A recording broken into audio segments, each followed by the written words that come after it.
Good evening. We're now going to bring our workshop to the start this Tuesday, August 27, 2019 at 6 p.m. for our City Commission of the City of Pahokee workshop. We'll all stand, and I'll ask Mr. Colvin, please, if he would give us the prayer, please.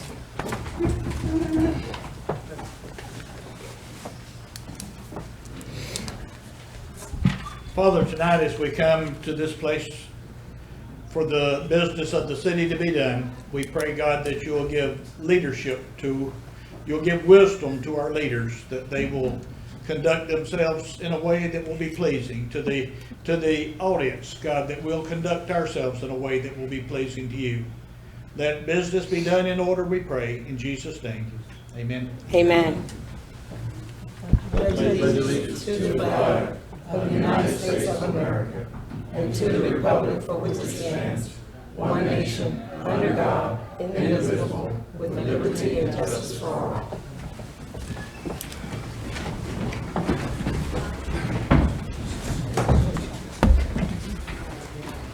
The roll call, Madam Clerk. Mayor Babb, Commissioner Boland, Here.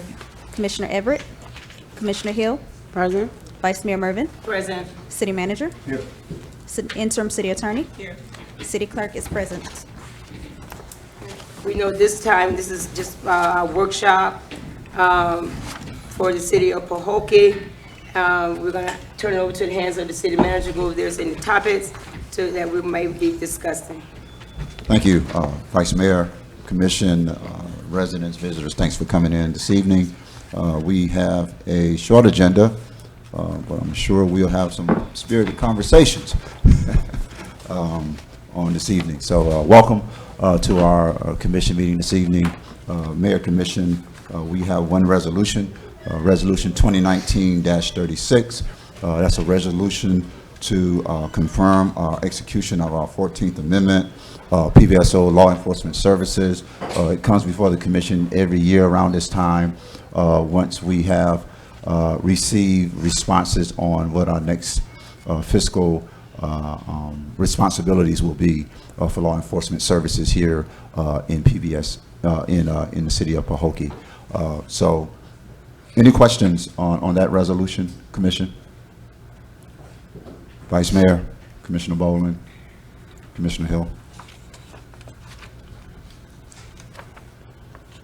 Okay. If it pleases the commission, at this time, let me provide a brief update on some daily activities in the city. Last week, I got confirmation from Palm Beach County on the gymnasium renovations. As you know, it's been a lot of conversations and meetings about this particular renovation that's being funded by the county. I think now that we have put everyone in the position of what we're looking for this renovation, the final piece was a decision whether to have a certain type of gym floor. One of the three options was removing a 500 square foot piece of the gym and replacing it, and then refurbishing the remaining parts. And that was the lowest cost. Another option was sort of a carpet fabric. That was an increased cost. We didn't want that. I played on those before. I've seen them in gyms. Eventually, it mildews. It looks real nice when they first install it, but I didn't want that either. I just thought that we would eventually end up replacing that quicker than a wooden floor, to be honest with you, which can continue to be refurbished. And then the third option, which was the higher cost than the rubber, was a rubber texture. Vice Mayor, correct me if I'm wrong. I think you were on the call. Was a rubber texture of a platform, and that required extensive removal of the current floor, and it was very expensive. I think it was well beyond the county's budget for what they were trying to achieve. And so we went with the first option of removing 500 square footage of the gymnasium and completely refurbishing the entire gym floor. What I requested, or what I was asking of the county, was when they do that, would it represent, a high quality finish that you typically see on gymnasium floors? And they assured me that they could, not only do that, but put back the logo of the city of Pahokee. Of course, it's changed, and we'll be providing them a different logo. I requested could they install a new, more high-density logo. And I haven't got feedback on that yet, but all the other prerequisites that I requested, they said they could, achieve. So we went with that lower cost. Now, from here, they will finally provide us a schedule for the renovations to begin, and we have not received that. So that's where we are. But we wrapped up the final step with the county, and hopefully now we can move forward with getting the gymnasium renovation started. Again, that's on the county. It's their contractors. It's their project. We're the beneficiaries of their wonderful gift to the city of Pahokee. And so we look forward to that project beginning.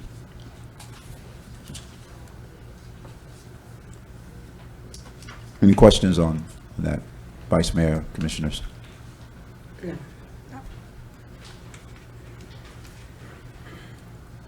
We are in the stage now as we move into our legislative year.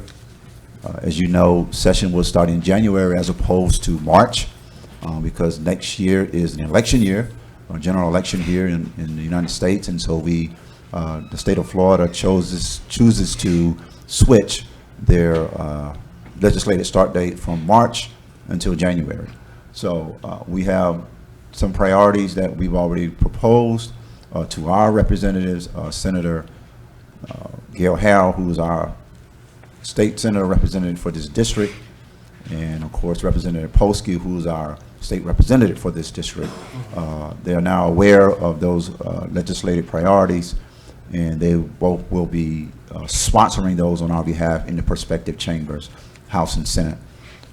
Those legislative priorities, and I need to email those, but off the top of my head, there are additional renovations to MLK Park. We went out the money last year or the year before, didn't receive it. We're going to go after it again this year based on how well Commissioner's Park turned out. Stormwater improvements for First Street here from the bank onto Barfield Highway, that portion of First Street. Additional renovations to the second level of the gymnasium, which is also it was utilized at one time as the emergency operating center here in the city of Pahokee. We no longer use it because, as you know, it's not usable right now. It's closed. So that's for the gymnasium. And finally, we're going to go after some additional dollars for the marina. As you know, we've done a lot of successful projects out there. This is our third year of funding that we've been lucky to receive from Tallahassee.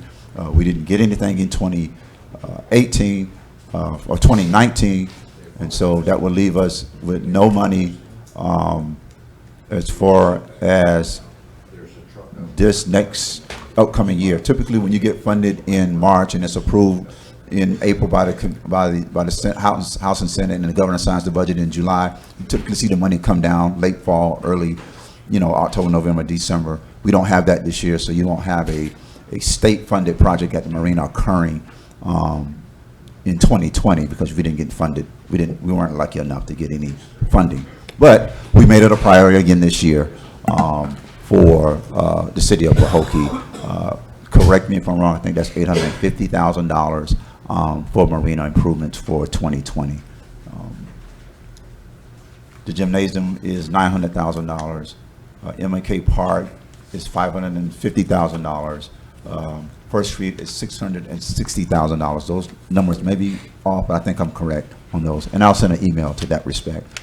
So we're gearing up for legislative session. This is a long haul between now and when session starts until session ends. There is a lot of conversations that are occurring with myself, our lobbying firm, and all of our representatives in Tallahassee, and also our representatives beyond our House and Senate offices.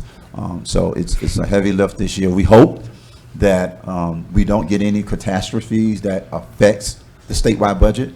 It happened last year with the hurricane over in the Panhandle, and everyone lost out last year because they were funneling so much money to that area.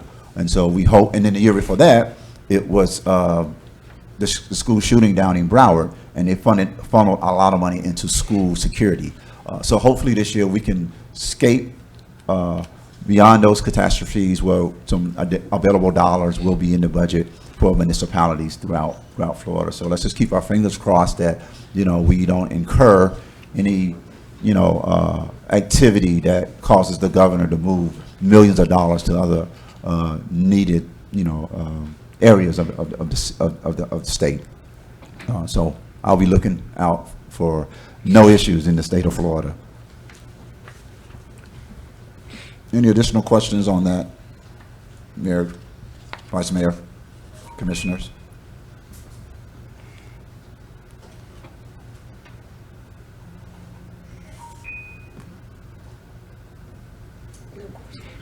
No questions? Oh,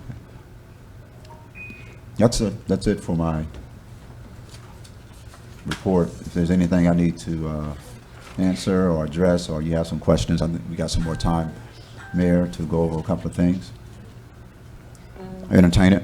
Does any commissioner have anything to say this time? No. Commissioner? I added to your packet. I emailed it, but I added to your package all of our surtaxes over the years. I know the mayor had requested that. Commissioner Boland wanted to take a look at it. I added it to your package. I emailed it as well, but I know we wanted hard copies, so I did that. The monthly financials is on there as well. Commissioner Boland had requested the verification of the letter from FDOT concerning what we had to repay back to FDOT. That letter is also in your package just for verification as well. I also emailed those, but Commissioner Boland just told me she still can't open the surtax, Vice Mayor. I don't know what's going on with it because it's in Adobe on my computer. So, but I printed it out just in case. You still can't open it with your email. Yeah, I still wasn't able to open mine either. I don't know, maybe it's the computer, my computer, the Yeah. software. Yeah. So. All right. So do you have any other questions from any commissioners at this time? No question. So your attorney, you have anything that you would like to add to the workshop? No, Vice Mayor. Thank you. Well, that would include our workshop till, Let me cover this because I know it's going to come up. We, of course, had a special meeting last week, and we needed to get some certified minutes to the state of Florida. Those went into the state of Florida, with intent of what our uses of that parcel would be out there at 1501 Rim Canal Road. That was confirmed last week. They haven't asked for anything else. I've seen a partial draft of an agenda that they'll be given to the governor as of, I think it came in yesterday sometime. Right now, that's the only thing they have on there is the 1501 Rim Canal, because they're still waiting on the appraiser on the marina. And that's been lingering for going on 2 years now more. And so we're just waiting on the appraiser to give to the state what they're requesting, and then that will also be added to the agenda in preparation going to the governor and cabinet. But that's where we are right now with those conversations of what's needed by Division of State Lands. so do we have that date of when it will be going to the governor and cabinet? I think the date is, I want to say the first week of September. I think that's when they meet. I'm thinking, yeah, week and a half out. Barring nothing happens with the storm, and we don't have to address anything ongoing. So. And preferably, that would be both, that would be the lease for the Yes, marina and also. if we can, if the state can receive the appraisal from on the marina from the appraiser, yeah, that would be on there as well. And she anticipates that it will. She didn't confirm, but she's moving forward as if that it will happen. So we're just, waiting on that appraiser to provide the state the remaining information, and I'm assuming she'll then send me another draft of what the entire agenda look like for us, and we'll be in our right position for all the prerequisites that are needed to make a decision about the request for deed restriction release on that property, and how we move forward with our 3 leases as well for Everglades Reserve Holding. Long time coming, but I think we are at the end of the race, I guess you could say. Hasn't been easy, but there's been a lot that we've had to endure. I think both sides have, and I think everyone's kind of happy to get to this point, to see what can possibly be, or what we're envisioning, specifically really for the marina. We're excited to see what the investment group has in store for the city of Pahokee, and we want to get started. Well, I would like to add, Could we get an update on the website? It's been out on about 4 months. City Manager, do you know anything about, No, we're still going through our protocols of, well, not me, the company that's revamping the website. There's a lot of content that they're working on. It's not just flip a switch. There's a lot of content that they're doing to finish, and we're also very close to releasing that site back to the public. Just recently, we found out that one of our hosts that host our site was going out of business, and the company that's redeveloping our website caught that because we weren't made aware, and we had to switch our host from specific carrier to another carrier. So that took a couple of days, and so now we have to ensure that our content will compare with that new carrier. But we're very close to releasing our website, and it's not going to be what you saw before. It's going to be even better this time around once we release it with the ADA, accessibility, and we're going to make it a lot more simpler to maneuver around the website as well. So I think you'll be very pleased with the final product that's going to be released. And our apologies that it's taken so long, and we knew it was going to take about 2 or 3 months to get it done, but we had a lot of content, believe it or not, to move over to this new website. And but again, I think you'll be very pleased with the product when we finish with it. And we're close. We're a couple of weeks out. We thought about releasing just the front page here on August 23rd, and we just were not ready to go because of that information about the carrier that was hosting our site. So we had to pull back on this because we have we had one page up there that you could grab information from, but we're very close to releasing it again. And again, it will be a really nice website that represents the city of Pahokee. You'll be pleased with it. but I can say, Mr. Coleman, that we're not the only city that the website is down. I know they were discussing this in the Florida League of Cities, about a lot of the websites had to be, updated. So that's good to hear. But while we have a few minutes, I noticed we have, I guess, guests in the back, mainly about the soccer field. I'm gonna ask, Mr. Sidman, I noticed today that we had soccer goals and stuff put up at Martin Luther King Park. Can you give us a little update on, regarding the soccer field? Outside of, we finally have installed some really nice soccer equipment. What we achieved was providing adult-size soccer goals and the younger age size goals as well. We probably could go a little smaller on the taller goals, but we wanted to provide options for adults and kids playing on this field. So those things were completed, I think, over the last 24 hours. I was by there, I think, earlier this morning, just sort of, looking at the additional things that we need to do to this particular area to make it a full, field that is comparable to soccer. There are some additional things that will be coming down, of course, with hopefully if we get funded through the legislature for MLK Park, and as well as some things that we're going to achieve, through surtax, but it won't be focused just on the soccer field. That's MLK Park as a whole.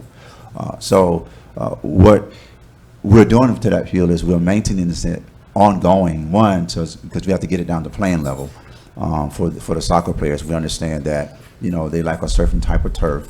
I played soccer myself, so I know exactly, what it should look like and feel like, for a soccer player.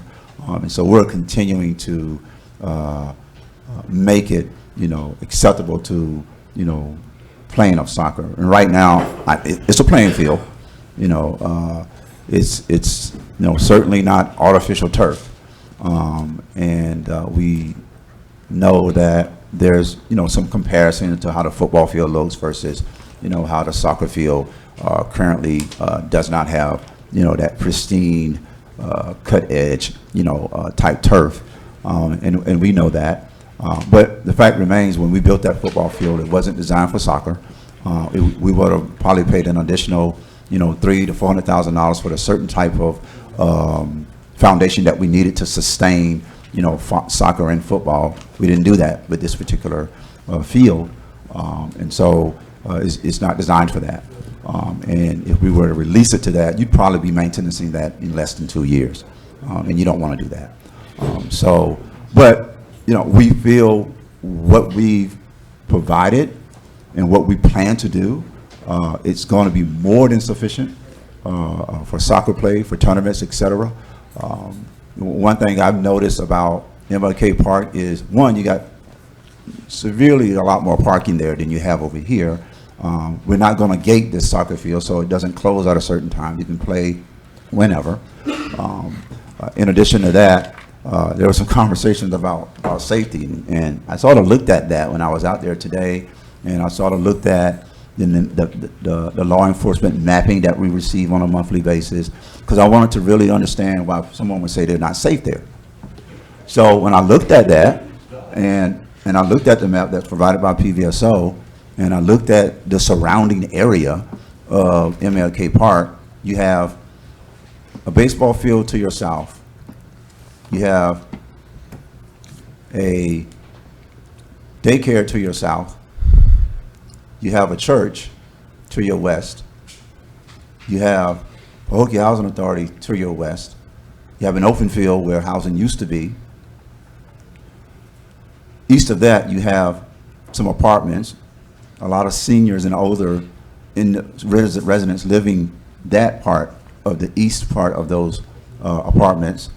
On the other side of the open field, you have regular residential housing. Commissioner Hill lives across the street from MLK Park. And I pulled up the map and looked at all of those things that PVSO provides me. Our crime statistics are not in that area. They're actually, crime statistics are higher on, of course, Bacon Point Road, seasonally, East Main, and where we're sitting right now. So I just wanted to take a look at that because I wanted to know, how safe are we, in MLK Park, to say we're not safe in one of our parks. Because if we're not safe in one of our parks, then we're not doing something right in this city. And I need to have a conversation about how we improve our environments that we live in, work in, and play in. So that's, dispense with that conversation that we're not safe here in the city of Pahokee. That puts a stigma on everyone in this city that we're not safe. When we have high statistics of crime in larger cities on the coast, and that's a fact. And one thing I applaud PVSO in this city is for lower statistics in crime. It's a fact. I don't have those statistics. They keep them. They provide them. So, but I just want to take an assessment of that, because what we're trying to do with MLK Park is going to be something that's special for the city of Pahokee, and everybody who wants to utilize it. Just need additional time to continue improving that area, not just the soccer field, but that MLK Park is just like Commissioner's Park was neglected for many, many, many years, and so we're looking to hopefully add some additional things that increase the usage of that park, and we think we're going to get good use of it now, and it's getting good use now, and so that's where we are with that part. And that probably doesn't suffice for all the answers that we want to hear and things that we should be changing for our visitors. But I want to assure them that when we do finish with this area, they'll be more than satisfied with what we're going to be doing there, not just for soccer, but for any other activities, baseball, refurbishing the playgrounds, of course, which are not bad now, and of course our walking path that needs a lot of work as well. So that's where we are with MLK Park, soccer, and the use of that amenity. Do we have any questions from the commission? All right, we will. 2 minutes. 2 minutes. Yeah. Good evening, my name is Joe Englander, I'm a partner with the law firm Fowler Mr. White. Engler, can we save it for the meeting, Wait. or do you wanna? This is about something which was supposed to be discussed at the Isn't meeting, this a so we workshop? want to hammer something out before the meeting. Well, it's for the workshop, but we have to bring it, can you wait till we can, Barbara, add it to the agenda for the, meeting? Can we wait till the meeting start? This is just for the workshop, If we're going to be able to work out. It's a what we need to work workshop. out. but it's a workshop, so we have to wait till the, meeting for that. That's fine. Thank you. Okay. Then that will end our, workshop, and give 2 minutes to start our regular commission.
Good afternoon. We're going to go ahead and try to get started here. Hello, sir. City Attorney, are you ready? Yes, sir. City Clerk? Well, I put some out, they must have taken them off. Yeah, so should I just have the staff and fill them up? And I have the staff to put out for more people? Do they need them?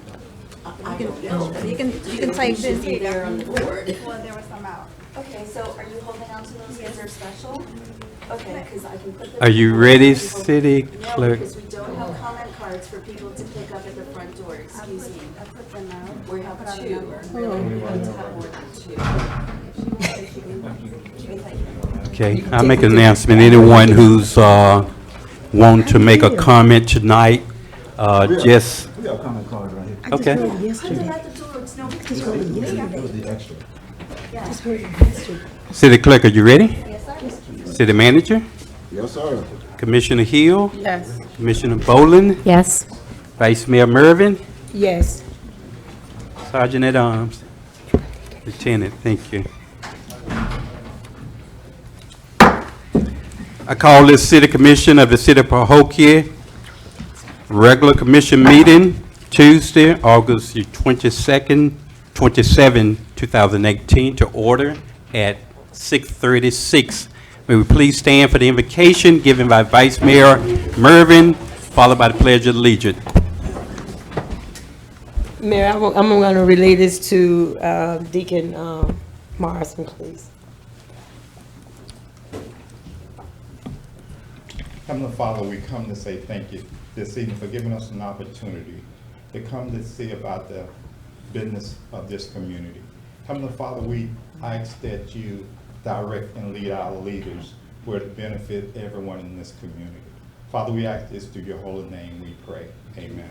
Amen.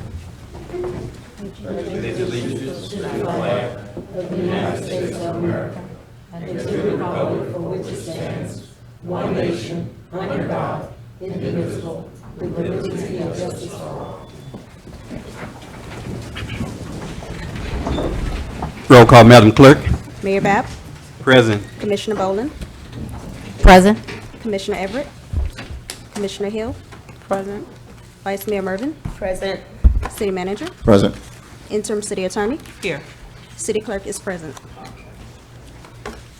Thank you, Madam Clerk. Thank you, Commissioners. Thank you, staff, and thank each of you for being here tonight to participate in our regular commission meeting of Tuesday, August 27, 2018. I would ask that if you have a cell phone, please put it on silent. If you have to answer the phone, please step out quietly. We do have a large gathering tonight. If you are planning on making a comment or wishing to comment, please fill out a comment card. There are two opportunities to comment. One is for agenda items only. The second one is any general concern that you may have within the community. So hearing that, we will proceed with our agenda as printed. Additional more cards. Give him a card. So we need additional cards. We have an additional card. Yeah, come get one up here, ma'am.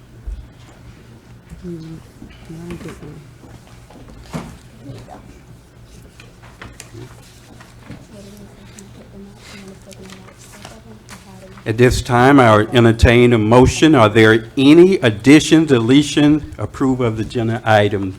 City Manager, at this time, do you have any additions added on? No, ma'am. Thank you, sir. City Commissioners, do you see any additions that you would like to have added on, or any deletion you would like to have requested removed? Hearing none- Wait, yeah, I think we need to add the hemp green tone, and looks like we need to add the soccer. Okay, we can have those two items.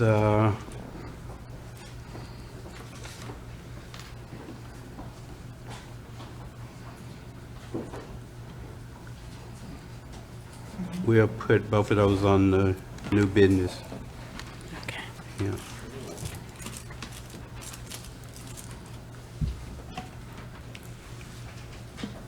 Okay. Hearing the two additions, are there any more additions to be requested to be added on? Hearing none, I entertain a motion to approve the agenda with the two add-on of the hemp green tone and the soccer league. Entertaining a motion. I make a motion that we approve it. I'll second. It has been moved by Commissioner Boland and properly seconded by Vice Mayor Mervin for the adoption of the agenda with the two add-ons. Call for questions.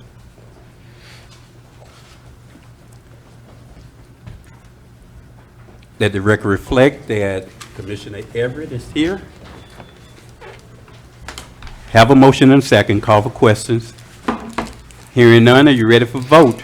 Roll call, Madam Clerk. Commissioner Boland, Yes. Vice Mayor Mervin, Yes. Commissioner Everett, Yes. Commissioner Hill, Yes. Mayor Bab. Yes, thank you, Madam Clerk.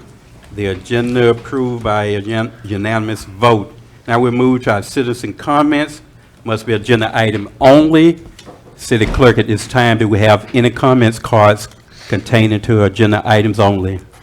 No, sir, unless you are going to speak in regards to the soccer field. Okay, We have them as general, so I don't know how you want to proceed. since we added it on and it's going to be agenda item, we'll go now with the soccer comments. You can read out the cards and have the citizen come forth. Okay, the first one is Mr. Esteban Cardenas.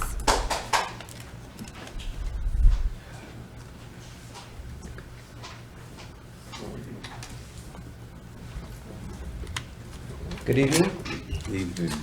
I would like to address Mr. Williamson because most of the points that he addressed earlier, before it was actually even the city commissioner, he got from a voicemail that I left him and he never returned the call. And I just want to have that outside because that voicemail that never answered, never an email, never a phone call returned, earlier last week. So I was born here in Pahokee. I graduated from Pahokee High School. Right now, I'm currently a teacher at Pahokee High School. And I think that I come in here and I start seeing students. My students that I knew as kids. When I was 15, this field was open at nights. Everyone used to come play. People from Belgrade, people from Clewiston, people from Okeechobee. They used to just come play here. That was great for the businesses around here, right? And all they did, it was just friendly matches. There was nothing organized. Just the field was open, the lights were on, and that's all we needed. And now, these kids have nowhere to play. The potential of them is them to sneak out and go to Belgrade, or to sneak out and play and do something else. That's not playing an active sport. And if we have to play during the day, you're encouraging these kids to not do their homework, to go and be late, and get home late, tired and whatever, and then and they're not going to do their homework. We know how kids are. We were kids ourselves. Let's not forget. To go to Martin Luther King Park, the field. I went there yesterday. I did not go today. I went there yesterday. The goalposts that were put up are about yay high, and are about 1.5 meters, 2 meters wide. They're made out of PVC plastic pipes, right?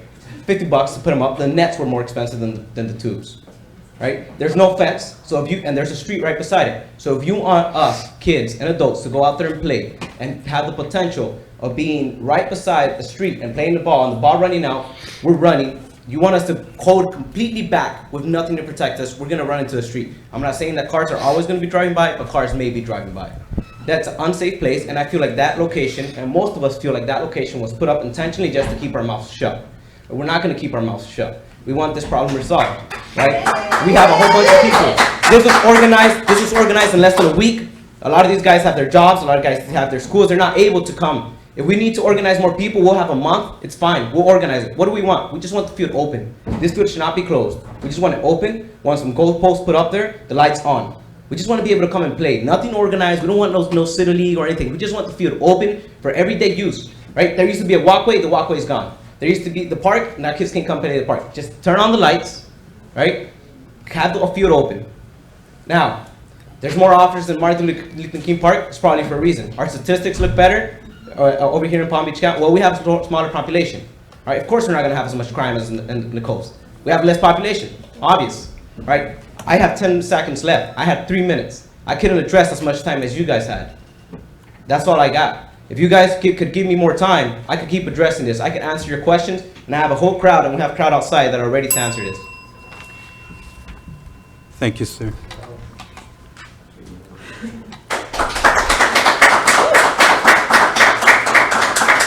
City Clerk, at this time, do we have any additional comments card Yes, pertaining sir. to agenda items The only? next one is Elizabeth Alfaro. I would like Mr. Cardenas to continue.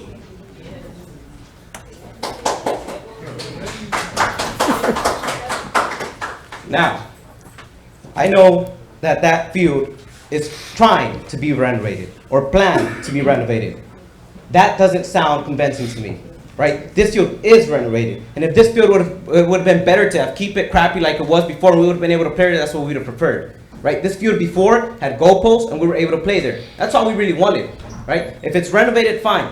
oh, it's synthetic grass. Most of the soccer fields in the US are synthetic grass, are turf, right? Mexico, one of the biggest fields in Mexico is Cholos Quincles. These guys have synthetic field. We just change the cleats.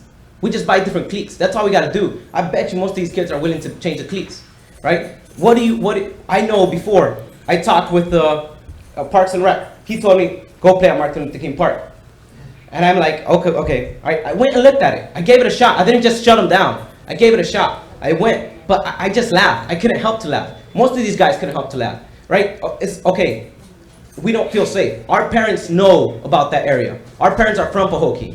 It's safe now. There's more police officers there for a reason.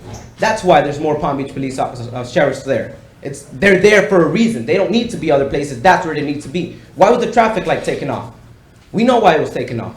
There's a shooting there right before prom 3 years ago, right? So it's not just that we don't feel safe. The perception that our parents have. Our parents won't let us go there. The parents of these 15 and 16-year-olds, they won't let them go there. They're going to be pushed to do other things. Stay at home and watch Netflix. Stay at home and do PlayStation, Xbox. Stay home and we don't know what else to do. Or sneak off and do we don't know what else, right? We are in charge of the community here. It's our responsibility. When I was here a kid, I had this field. I have a master's degree. I went to FAU. I had a job in Fort Lauderdale. I turned it down to come here and teach in Pahokee. I wanted to be back in my community. And I come back to my community and I see all of this. This is not the city I grew up in, right? How hard is it to have these lights on to 10 p.m., right? Just have them on, have the field open to public use. We just want people running there. And if the light bill is an excuse, that's what our taxes are for. If the light bill is an excuse, how were they paid for before when I was 15? Where was that money come from that paid for these light bills? These light bill was paid before. What happened with that money? Where did it get allocated to? We want it to be used to put the lights on the field. We want to be able to play. And we don't want to play in the future. We want to play tonight. We want to play tonight, tomorrow night. We want to start playing every day. That's what we used to do. Kids would get out of school, go do their homework, come back and play at the field. And if we can't have that luxury here, then I don't know how we're going to make it out of here. We know we have 2 kids that had a scholarship for soccer. You guys are shutting that down, closing off the soccer scholarship opportunity. Because this is where the kids start to practice. We have a soccer team, but that's varsity. Where do we get young kids to practice? Here. We need that. If we don't have that, we're closing the door to these scholarship opportunities for Pahokee people. That's time. Thank you, sir.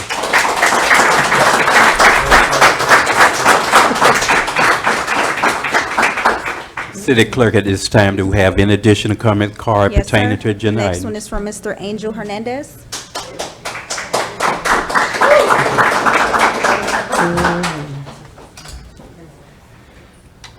All right, good evening, everyone. All right, so this is, I was part of organizing soccer in this community a few years ago, before we were shut down by, I believe, the city manager.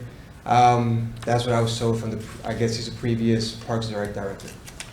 So these kids that you see in the back, these are good kids, intelligent kids, kids with ambition, passion, and they're civil-minded, all right? They want to do something, and they have done something. A few years ago, I can't remember exactly the date, but the city manager was there. We went over to the county commission, and we petitioned the county commissioners to restore the lights.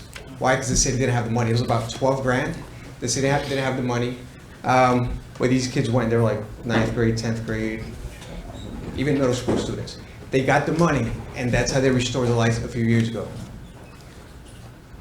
I grew up here as well. We never had a civic league, right? Nothing was organized for soccer, so we took care of that. And you know what these kids did? All right, they didn't stay at home, right, sitting on their TV watching Netflix or TV or something. These kids came out. They fundraised over $5,000. They bought their own uniforms. They have contact, made connections to bring other teams from here, from Belglade, Clewiston, and all over. All right, so it's not like these kids want this field just to waste their time or waste your time or waste anyone's money. These kids are kids. Why not let them be kids? Right? They have good intentions, and I don't know why it's so difficult to just share this field. It's not. All right. They have a plan. When we organized it a few years ago, they executed the plan. We took care of the field after every game, and we had about 3 games. I believe it was 3 games every Saturday night. We cleaned the field. All right. They stayed afterwards. They cleaned it. Not one piece of litter was left on the ground. We never had one complaint at all, and we organized it 2 years. The third year, we were supposed to organize it, right? And so the same rules as the previous year were shared with me. That was my understanding. And the week right before it started, like I believe it was a Monday or Tuesday, the league was going to begin that Saturday. The director said, you know what, you guys can't do it anymore. Now you have to pay. And I forget I think it was like $45 an hour. We're a low income community. We can't afford that. Maybe someone out in Wellington, Palm Beach Gardens can afford that, right? Maybe that's nothing to them. These kids can't, right? Their parents really can't. Give them a shot.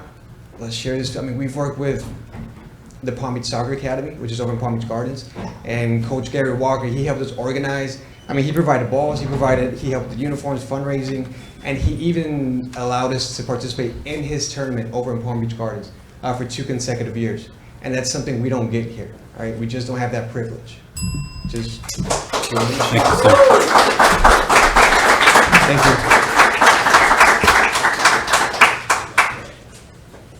Are there any additional comments? No, sir, not regarding agenda items. Okay. Generally, doing citizen comments, for sake of time, we don't normally respond immediately to comments, but I would make an exception on this particular instance because there are so many people demanding the use of the field. I'm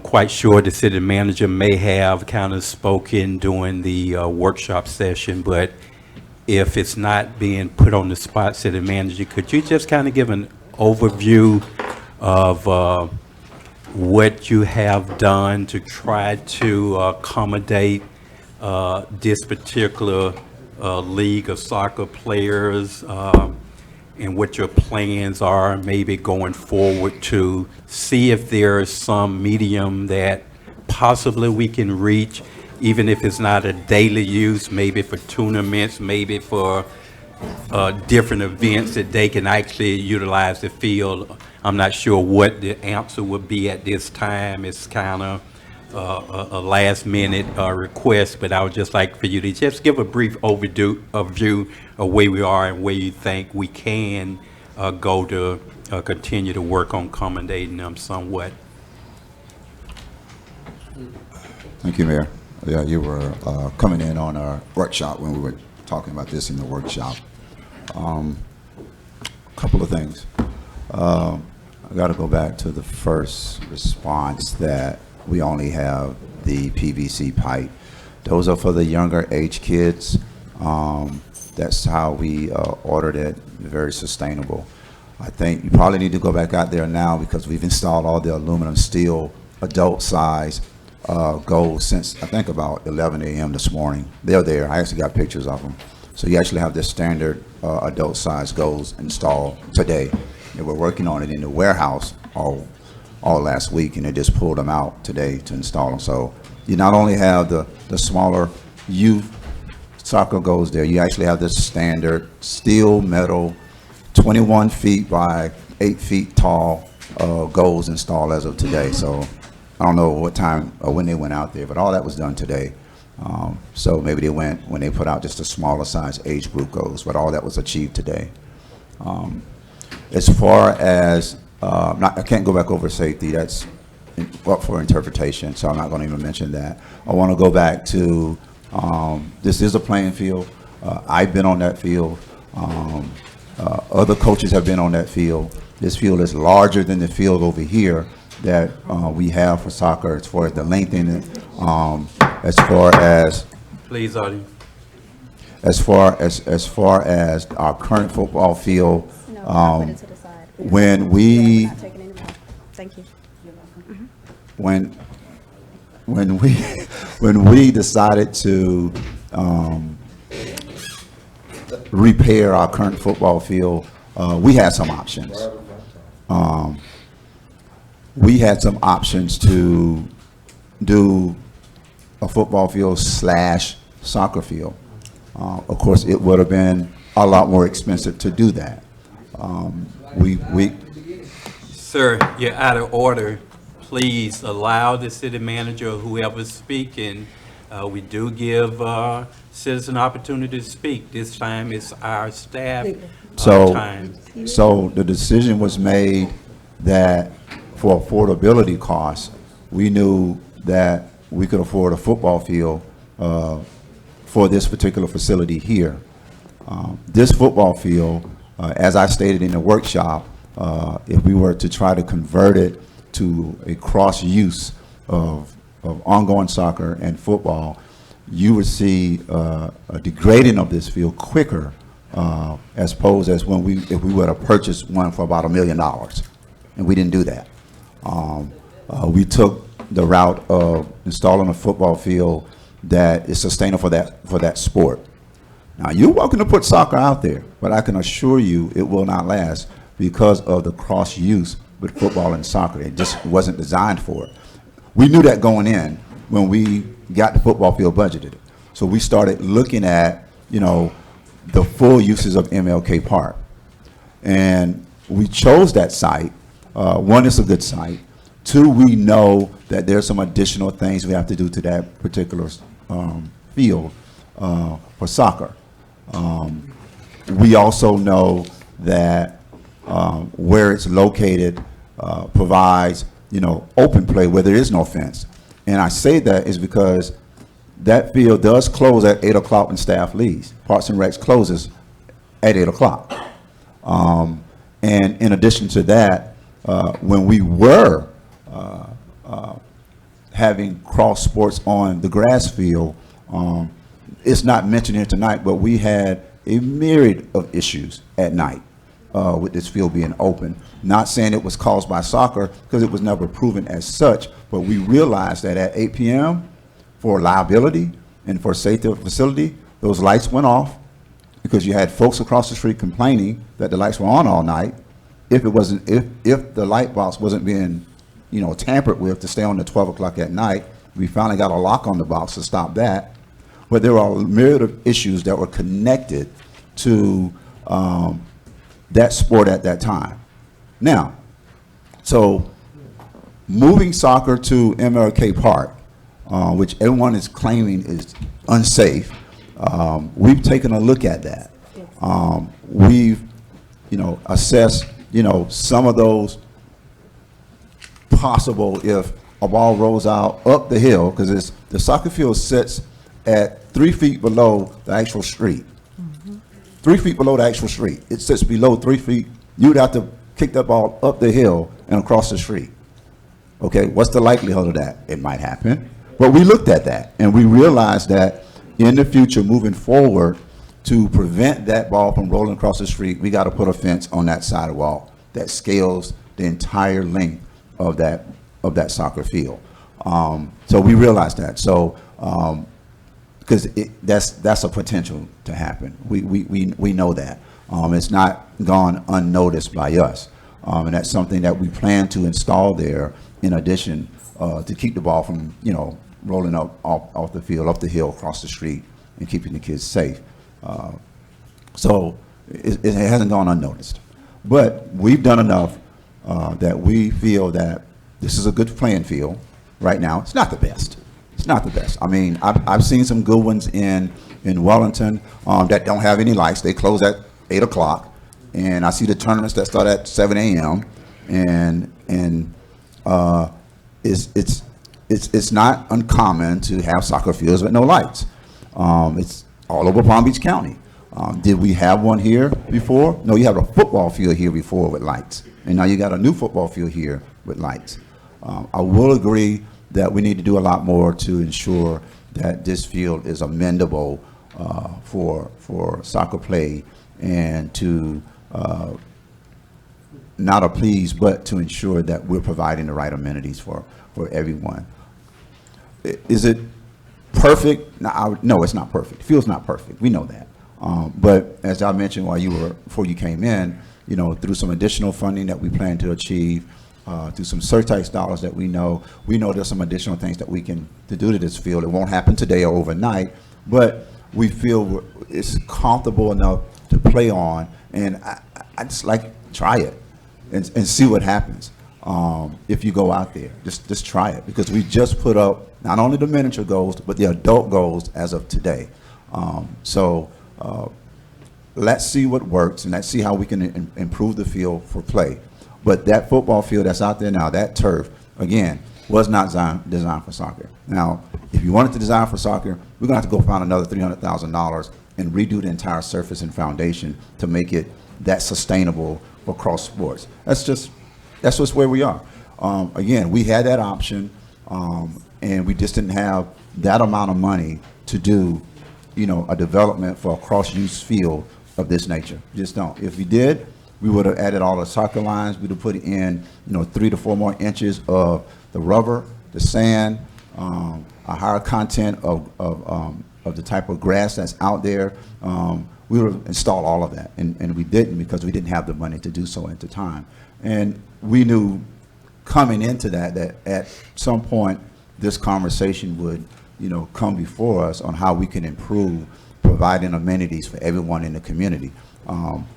So that, in a long short, that's the history of that football field since I've been here, and what has been involved in one, ensuring that we provide, a place for everyone, because we certainly don't want to get the message out that, hey, we're stopping folks for not participating in the amenities in the city of Pahokee.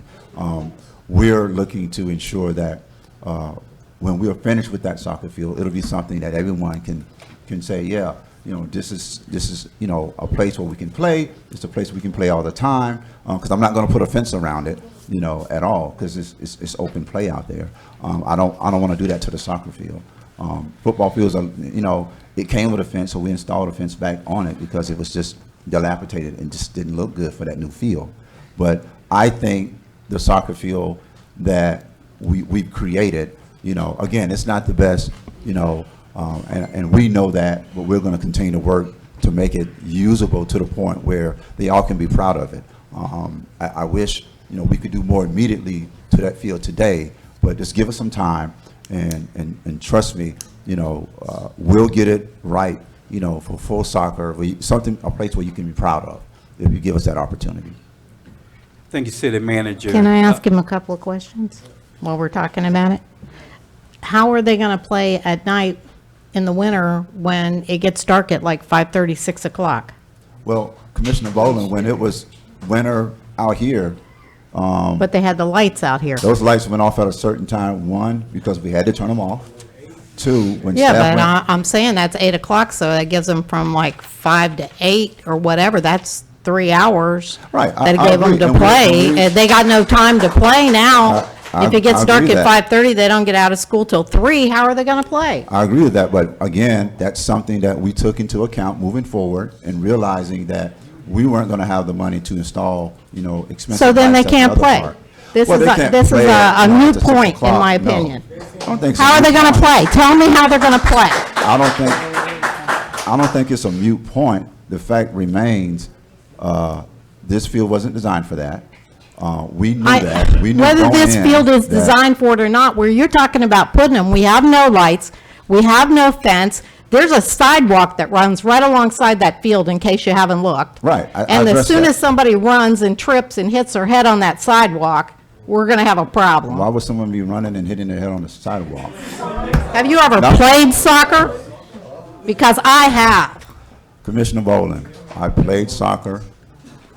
I've been out to this field. So then you know this is not going to work. I think Their it's parents are here telling us tonight they're not going to let them go down there and play. So they're not going to get to play there. I don't understand what the problem is. We got a whole room full of people that are telling us no, and we're sitting here going, oh, well, it's too bad.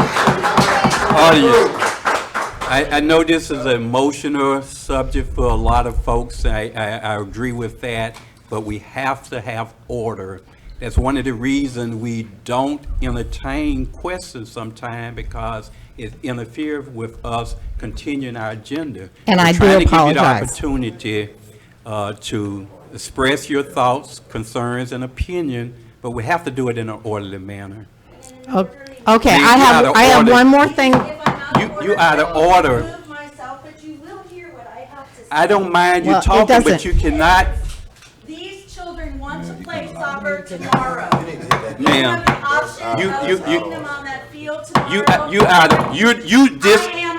order. I am out of order. you are disrupting the proceeding, ma'am. Hit the gavel. That's uncalled for. Because they have completely missed what you are asking for.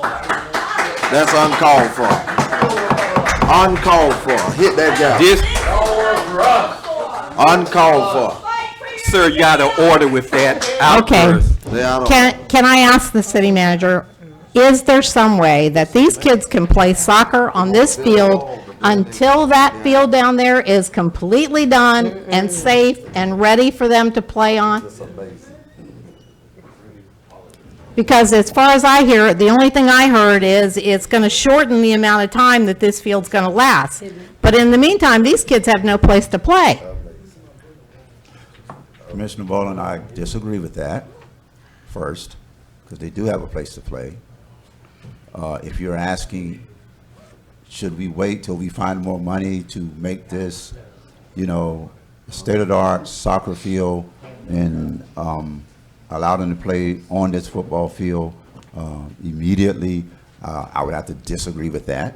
I think that the field that's there is sufficient. Well, and is.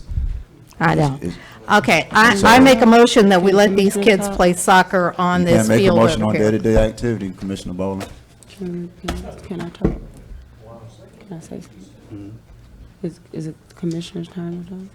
If you will have a comment, Commissioner Hill, you can do that at this time. Well, I just want wanna. to finish answering Commissioner Bowling, if that's okay. If that's okay. Yeah, it's Oh. okay if you want. Her question was, is there any way, could we allow the kids to play until we bring this field up to playability, as you could say, is that a word? Sitting here today, I would have to say no. Sitting here right now. Now, tomorrow, that's something I can go back and have a conversation with about how we do that, the extent of it, time, because you're in football season right now. But it won't last a season. But it's something that we can look at for in the meantime. I can at least, you know, we'll commit to that for you while we look to continue improving this field, which I still think is a good location. So, yeah, we can look into that. Thank you. No. Commissioner Hill, you had a comment? First, I want to commend the students for coming in such an organized manner. I was very, very impressed. I know that, I don't think that the citizen that was escorted out of the building, I don't know what the intentions were, and I don't want it to reflect you guys' organization, you know, so I want to say that because I know that wasn't the case. I feel that these kids really, it's only a field. They need access to the field. I don't even see how we're sitting here looking at all this organization, seeing these signs. I understand the city manager's point in a sense, but however, this is a field.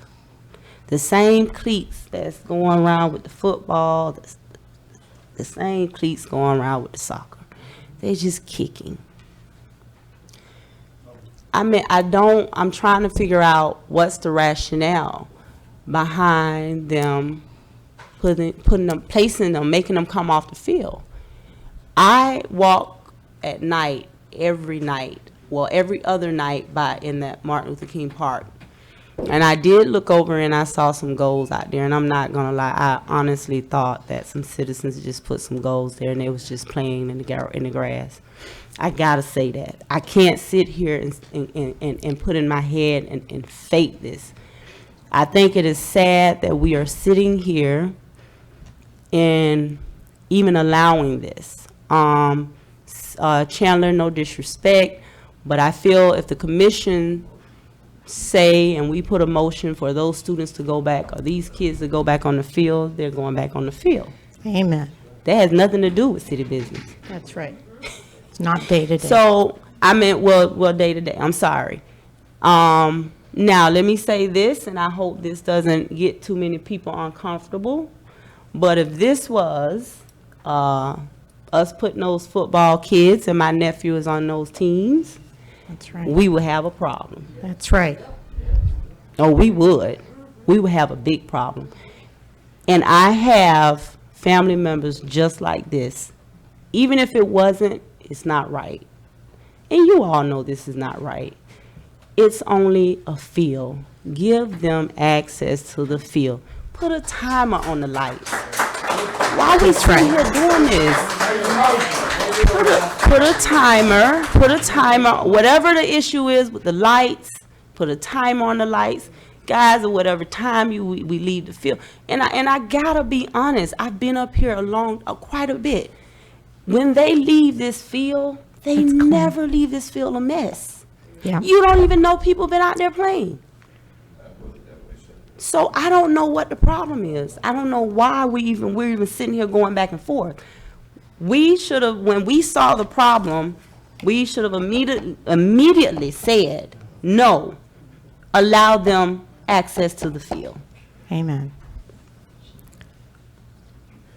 Thank you. All right, are there any other comments from commissioners before we move forward on this? Wait, I had a motion on the table. Just because he said I can't make a motion doesn't mean I can't.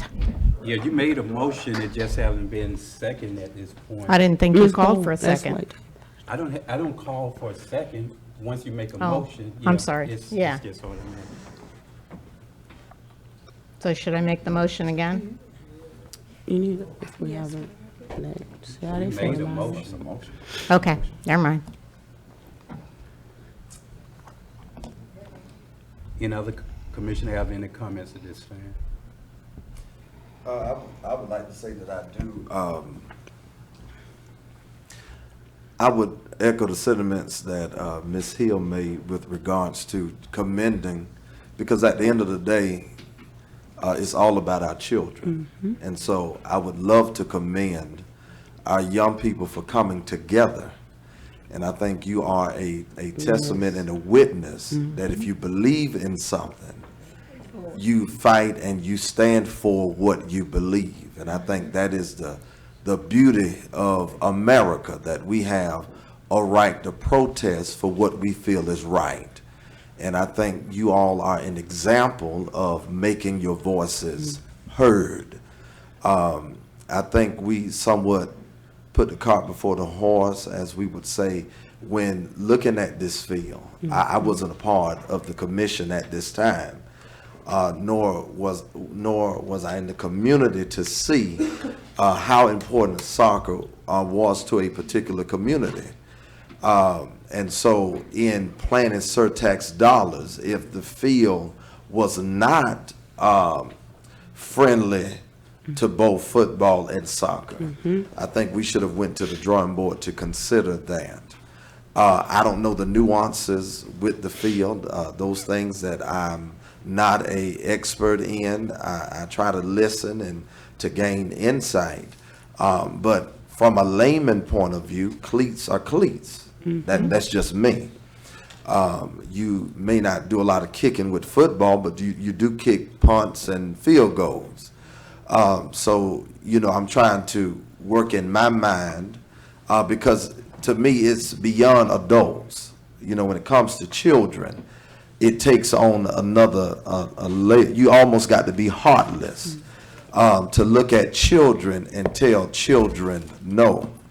Now, one of the things that I did disagree, because you represent your community and I'm a voice for my community, is the issue of violence with MLK Park. And I'm not saying that I'm an apologist for MLK Park, but when the issue of violence and it not being safe, I don't want to be disingenuous and sit through a conversation like that and co-sign that we have parts of our community, regardless of commentaries we do here in the community.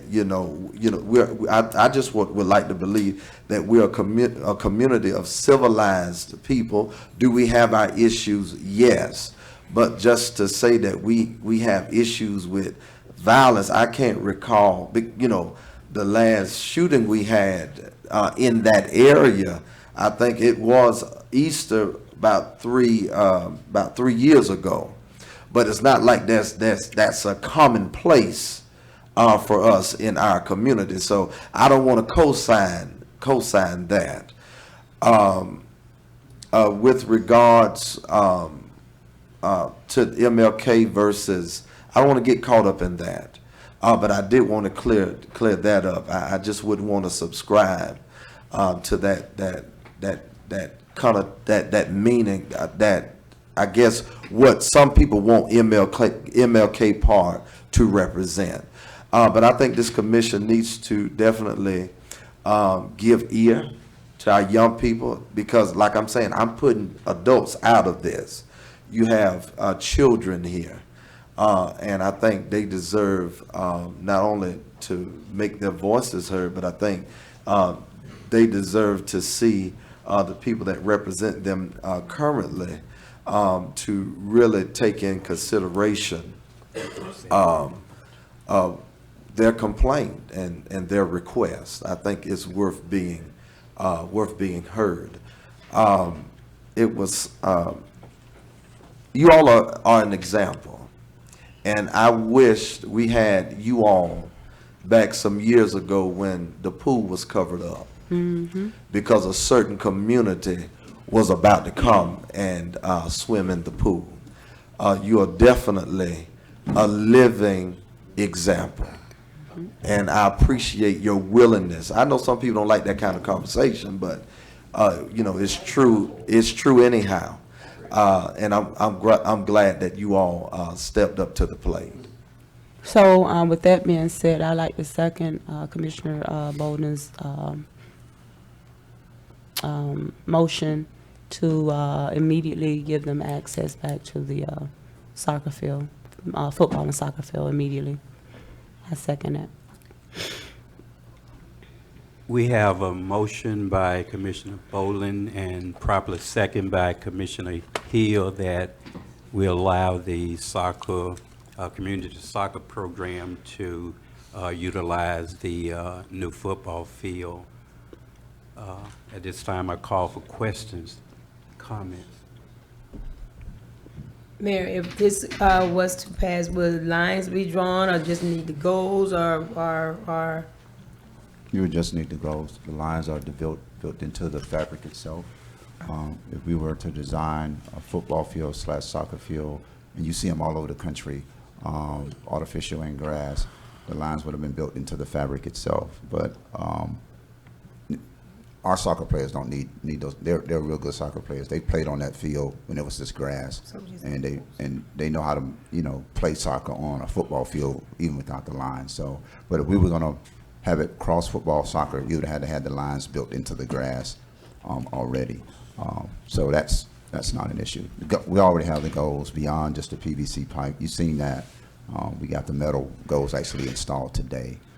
So it'd be a purpose of, if you want to take that risk of doing that, you're going to encounter a different type of maintenance for that field at a higher cost. In addition to that, as before, when that field was being cross-used, the lights still went off at 8 o'clock because that's when staff left. Because again, it's a facility, it's a liability. We have to close it up, and we have to. And Commissioner Hill said timers are already on those lights. They go off automatically if they're not tampered with, which they were before, but we think we fixed that now. So that's what you will encounter if you decide to do that, a higher maintenance cost, which wasn't budgeted for, and a usage that wasn't designed for it. Can you do it? Yeah, you can do it. But there are different consequences behind it. So, Okay, so So now- basically the lights, what time, anyone here, who's a representative? What time, can I speak to you for a minute? Can I speak to him, man? What, our parks close at 8 o'clock. That's our parks in the city of Pahokee. That's the standard closing time. Right, I And the lights are designed to go off between, like, when we were cross-using, it was going off like between 8:30, 8:45, somewhere in there.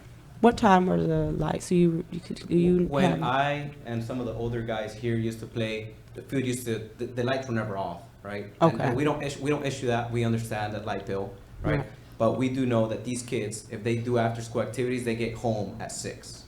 They get home and most of these guys that are out here, they do after-school activities because that's why they're so involved and organized, because they've learned it doing after-school and extracurricular activities. These guys are going to get full ride scholarships one day, you know that.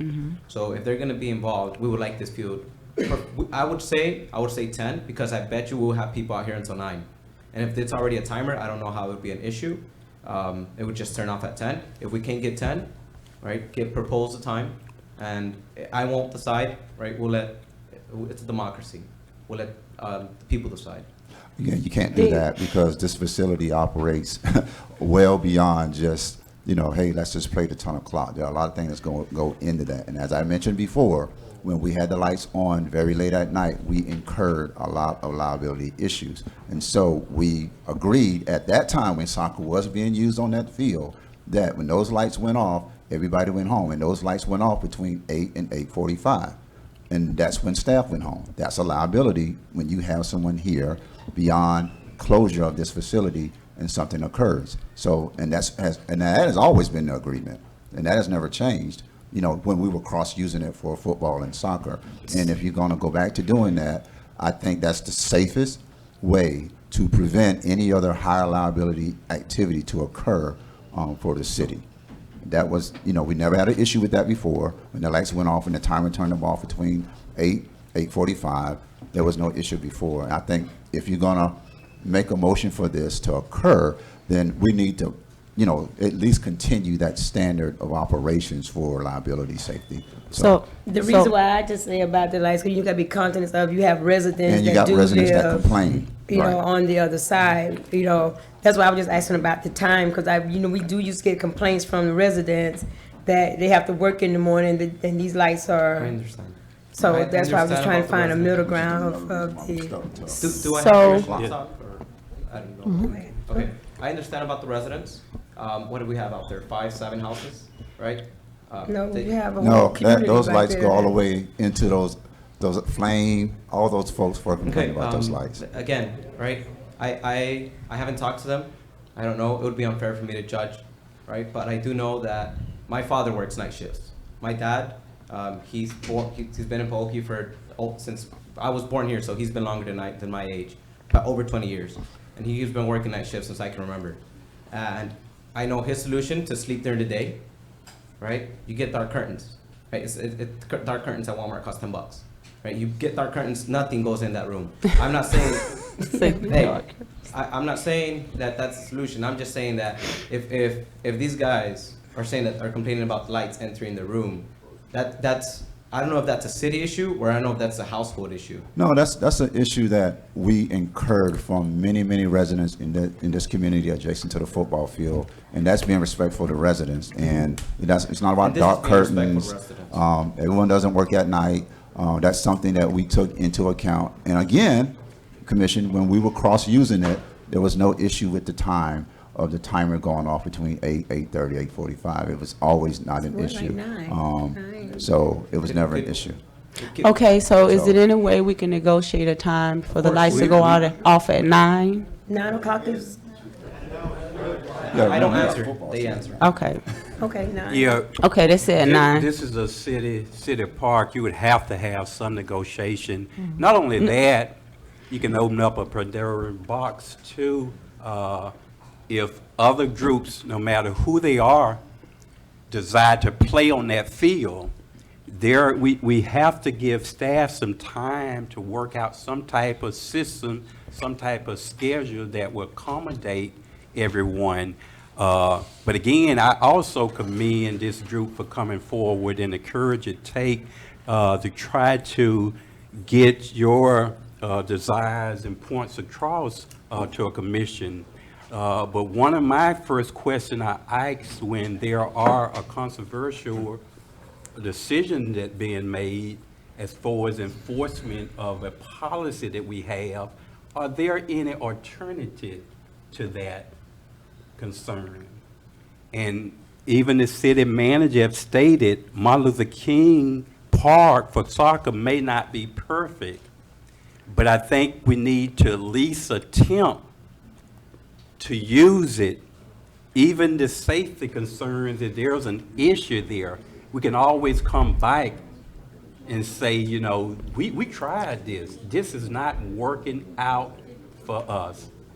So if we do have some agreement, I don't want us to just blanketly, this is just my own personal opinion, to say it will be soccer there immediately without working with our city staff to try to accommodate them. I wasn't hoping that this would be the last conversation we had. And it's always been my desire to find some type of medium that would allow the soccer team to utilize that field. But you have to be careful now. We're really just opening it up to any organization. Now you can't discriminate, or you can't exclude one without excluding the other, or include one without including the other. So we have to be real careful in that aspect of it too. We want this field to be for public use. Well, Mayor, as I indicated to Commissioner Boland, you know, you made a good point. You can't open up tomorrow. You got to go and sit down and say, okay, you know, this facility closes at a certain time. Football practice happens at a certain time. Now we're in football season. As you know, Parks and Recs is not, you know, open on the weekends unless it's a game occurring.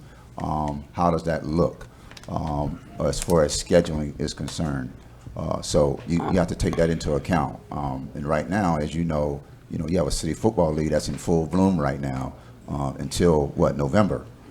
And so you go out there right now, they're practicing on that football field, and they're going to practice till, I don't know, 7 o'clock or so, and then wrap up. And typically when we were cross using it, the soccer players would come in right after that and play. But we would have to go and look at the logistics of how we would set this up moving forward. I still agree that the place at MLK Park is still a great place for soccer, and the goal is to make that field, you know, a field that is playable for soccer, not just the way it is now, but a top-tier soccer field. So that's still the goal for us at that MLK Park, is to make that particular playing area a premier soccer field, regardless of what's happening here tonight. We're still moving forward with that. But we do need time logistically to figure out how that scheduling would work with staff, et cetera. Are we doing roll call with the motion that's on the floor? Well, I know we were still in the question and commenting part of the motion. It won't die, but there are probably some questions. I'm not against their request at all, but there's some logistics, and to say immediately, you know, I'm for, you know, time being 9 o'clock. I'm fine with that. And it was just referenced because that was a point that I was going to bring up. Currently, you have football in use. It was football in use when it was crossed use. Like I said, I'm a lay person. I don't know all the ins and the outs. To me, from where I sit, cleats are cleats. I don't know about the field quality and what have you. But logistic-wise, to say immediately, I guess they do understand that football is going on, so that's not something that we got to sell or explain to them. They know that. They know that because this has been going on for the. Yeah, we can keep it. Everything's still going the same way. We keep it, extend the time maybe to 9 o'clock or what have you. But I will agree with the mayor. You know, just working out some small logistics. I don't. You know. In addition, comments. Hearing none, are you ready for a vote? Roll call, Madam Clerk. Commissioner Boland, Yes. Commissioner Hill, Yes. Commissioner Everett, Yes. Vice Mayor Mervin, Yes. Mayor Bab. Yes. The soccer team would be allowed to utilize the field after staff work on logistics and have a comfortable schedule that would allow for that to proceed. So as soon as we can get that done, you all will be able to utilize the field. Mayor, if I could say one more thing, I know it's, but even after that, if they can get a outline schedule, you know, if the Parks and Rec Department get an outline schedule of when, you know, that you would be out on the field, you know, like that. So that would always be good, and they would know, you know. And so they don't have to reinvent the wheel. Maybe they can just use the one they used before, when everybody was playing there. It'll probably be more of what Commissioner Boland is saying, because again, we didn't have any issues prior. But Okay. again, there are different logistics when you're doing this on this type of field. We'll cross that bridge when we get to it, but it ain't gonna be a nice one to cross when it comes to maintenance. But let's move forward. Thank you, commissioners. Thank you. City Clerk, I would ask at this time, are there any additional comment cards on agenda items? No, sir. Thank you, ma'am. Now we'll move to the She has a approval. card. So she had a card. Oh, she had a card? No, I let her know that it's up to you guys to approve it, but it was past the 6:45. So I put all the cards that I received after that time to the side. So it's up to you guys to approve it. It's in reference to, To the same thing that we're talking about, so it's related to the topic. we haven't approved the use of it. I mean, I'm not sure what you can add to it, but you can come up, ma'am.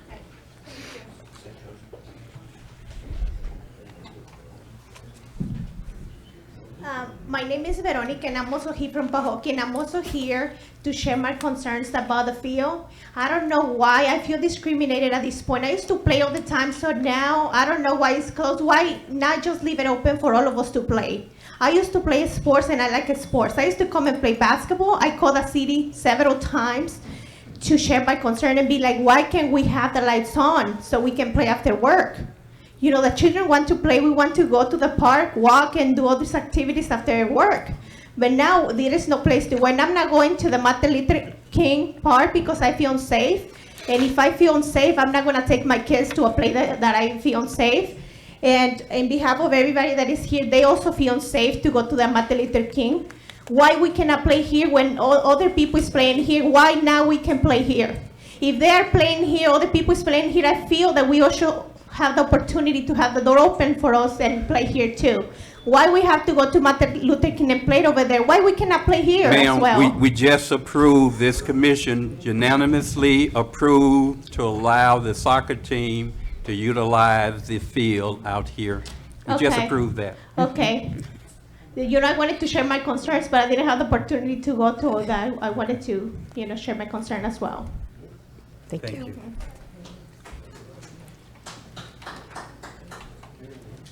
Okay. Having no additional public comments concerning agenda item, we'll move to the approval of the minutes.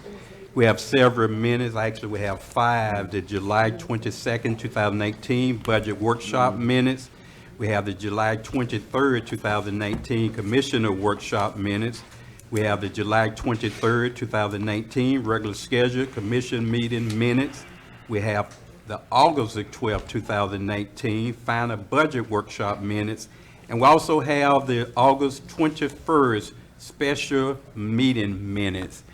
At this time, I entertain a motion to approve the minutes. Hereby, I make a motion to approve the minutes as read, July 22nd, July 23rd, July 23rd, August 12th, and August 21st. Second. It has been moved by Vice Mayor Mervin and properly seconded by Commissioner Hill for the approval of the various minutes as outlined it. Call for questions. Hearing none, are you ready for vote? Roll call, Madam Clerk. Vice Mayor Mervin, Yes. Commissioner Hill, Yes. Commissioner Boland, Yes. Commissioner Everett, Yes. Mayor Bab. Yes. Thank you, Madam Clerk. Thank you, Commissioner. The minutes of the various meeting passes by unanimous vote. We don't have any consent agenda items. We don't have any ordinance tonight. We do have a resolution, Resolution 2019-36. City Attorney. Yes, Mr. Mayor, Resolution 2019-36, a resolution of the City Commission of the City of Pahokee, Florida, authorizing the mayor and the city manager to enter into and execute the 14th Amendment to the Law Enforcement Service Agreement between the City of Pahokee and Rick L. Bradshaw, Sheriff of Palm Beach County, Florida, attached hereto is Exhibit A, providing for adoption of representations, providing for an effective date. Thank you, Madam City Attorney. City Commissioners, having had Resolution 2019-36 properly read into the minutes, with your pleasure. Everybody, I make a motion to accept the resolution 2019-36 as read. Second. It has been moved by Vice Mayor Mervin and properly second by Commissioner Boland for the adoption of Resolution 2019-36. Call for questions. Yes, admittedly, I didn't have a chance to peruse this resolution. Mr. Williamson, is there a requested increase? This is about a 2% increase from last year's services for law enforcement in the city of Pahokee. It was much higher than that, but we did go back to the well and ask for a decrease, which was obliged. One thing that we will be looking beyond 2020 is the fact that we have gotten successive increases from law enforcement PBSO over the last several years. I can't say with certainty beyond the fall of 2020 that we will be able to incur another 2% increase from PBSO without some type of increase in significant revenue for their law enforcement services coming into the city. But we have seen the rate increase, and you know, we've had conversations with PBSO activity for what they need to do in the city of Pahokee has increased along with that.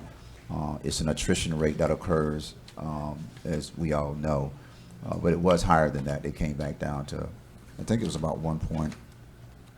It's right at 2% increase versus a full 3% increase. Okay. Yes, sir. So it was only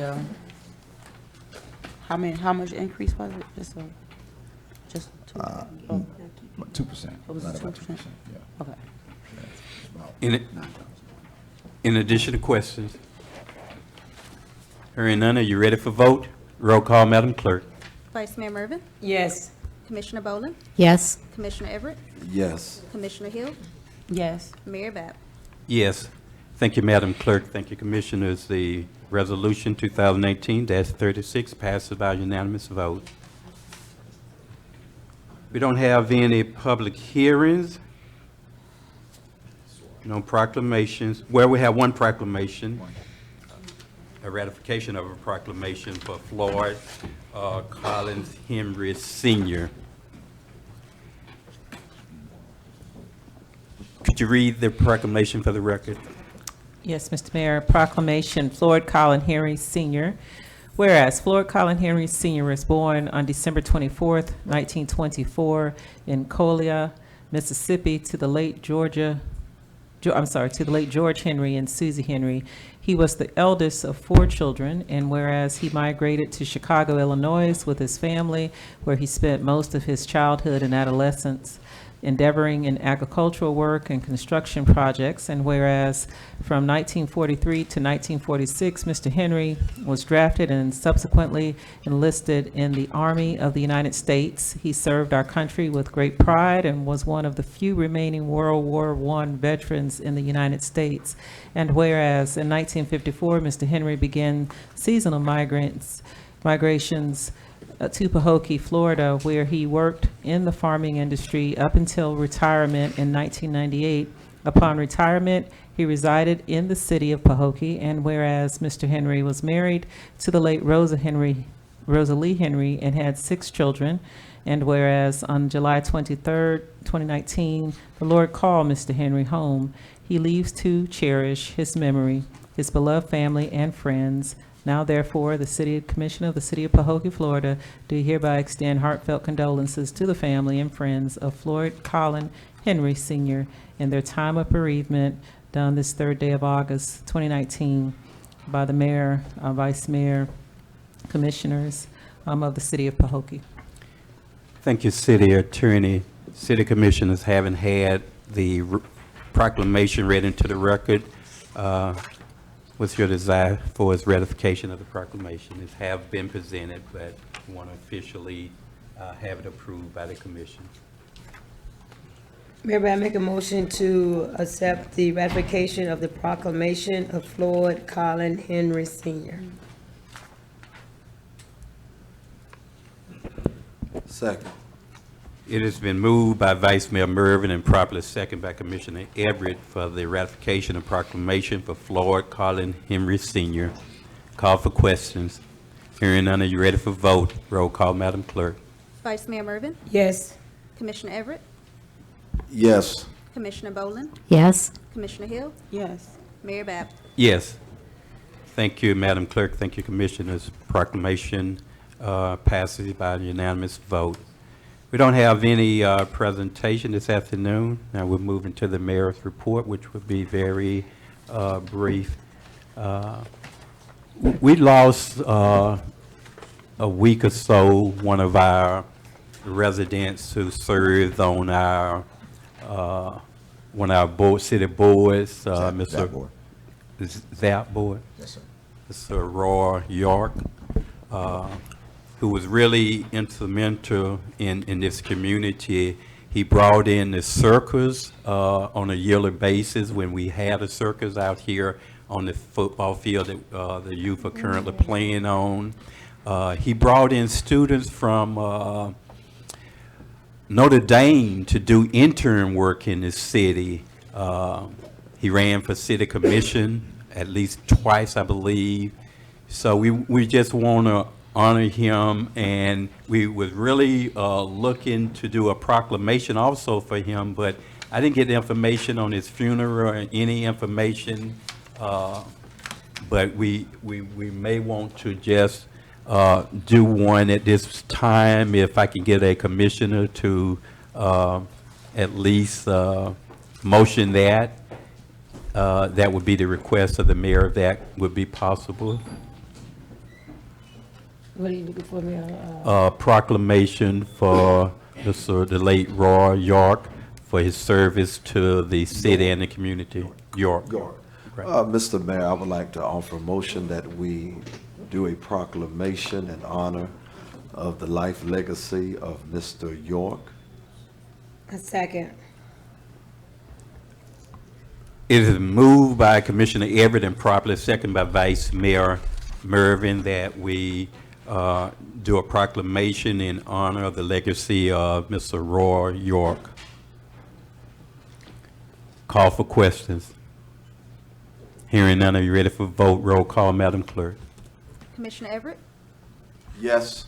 Vice Mayor Mervin, Yes. Commissioner Boland, Yes. Commissioner Hill, Yes. Mayor Bab. Yes, thank you, Madam Clerk. Thank you, Commissioners. Also, I just want to remind the community that there will be a community gospel fest being held this Saturday and Sunday. I think Commissioner Everett may have the time and the location, I'm not sure, of that event. You have I don't that? have Okay. the exact time because I don't want to put out Okay. information that isn't 100% accurate. But I think Saturday, I think it runs from 11 a.m. to 8 p.m. But the ears are still to the ground because we have a storm out on the water, so plans may have to be changed due to, how what direction that storm decides to take. I know Mr. Kirkpatrick have been spearheading that, but it's a community event. And the reason it's being held is to hopefully an attempt to help bring the community together and work more in unity as we move forward to try to improve our city. It also has been a request that we have proclamation done for several pioneers in the gospel singing arena who have been singing for approximately 50 years or more. So we want to honor them during that particular event. I don't have the name, but I do believe that the names were submitted to our city manager. Maybe at our next meeting, we can ratify those names, but we are planning on recognizing some of our pioneer legends in the gospel music arena. And that would conclude my, okay. Joe England with Green Tone. We're part of the add-on agenda. Just want to know if we're going to be part of the new business or old business. We certainly don't know. Yes, sir. You in the new business. Okay. You are here. Also, Commissioner Everett did remind us there is a pending storm that possibly will be a hurricane this weekend. It's projected to head towards Florida at some point. We don't know what area of Florida it may affect at this time, but I just want to encourage you all to begin your preparation for the storm as far as your storm supplies and kits and everything that you're needed.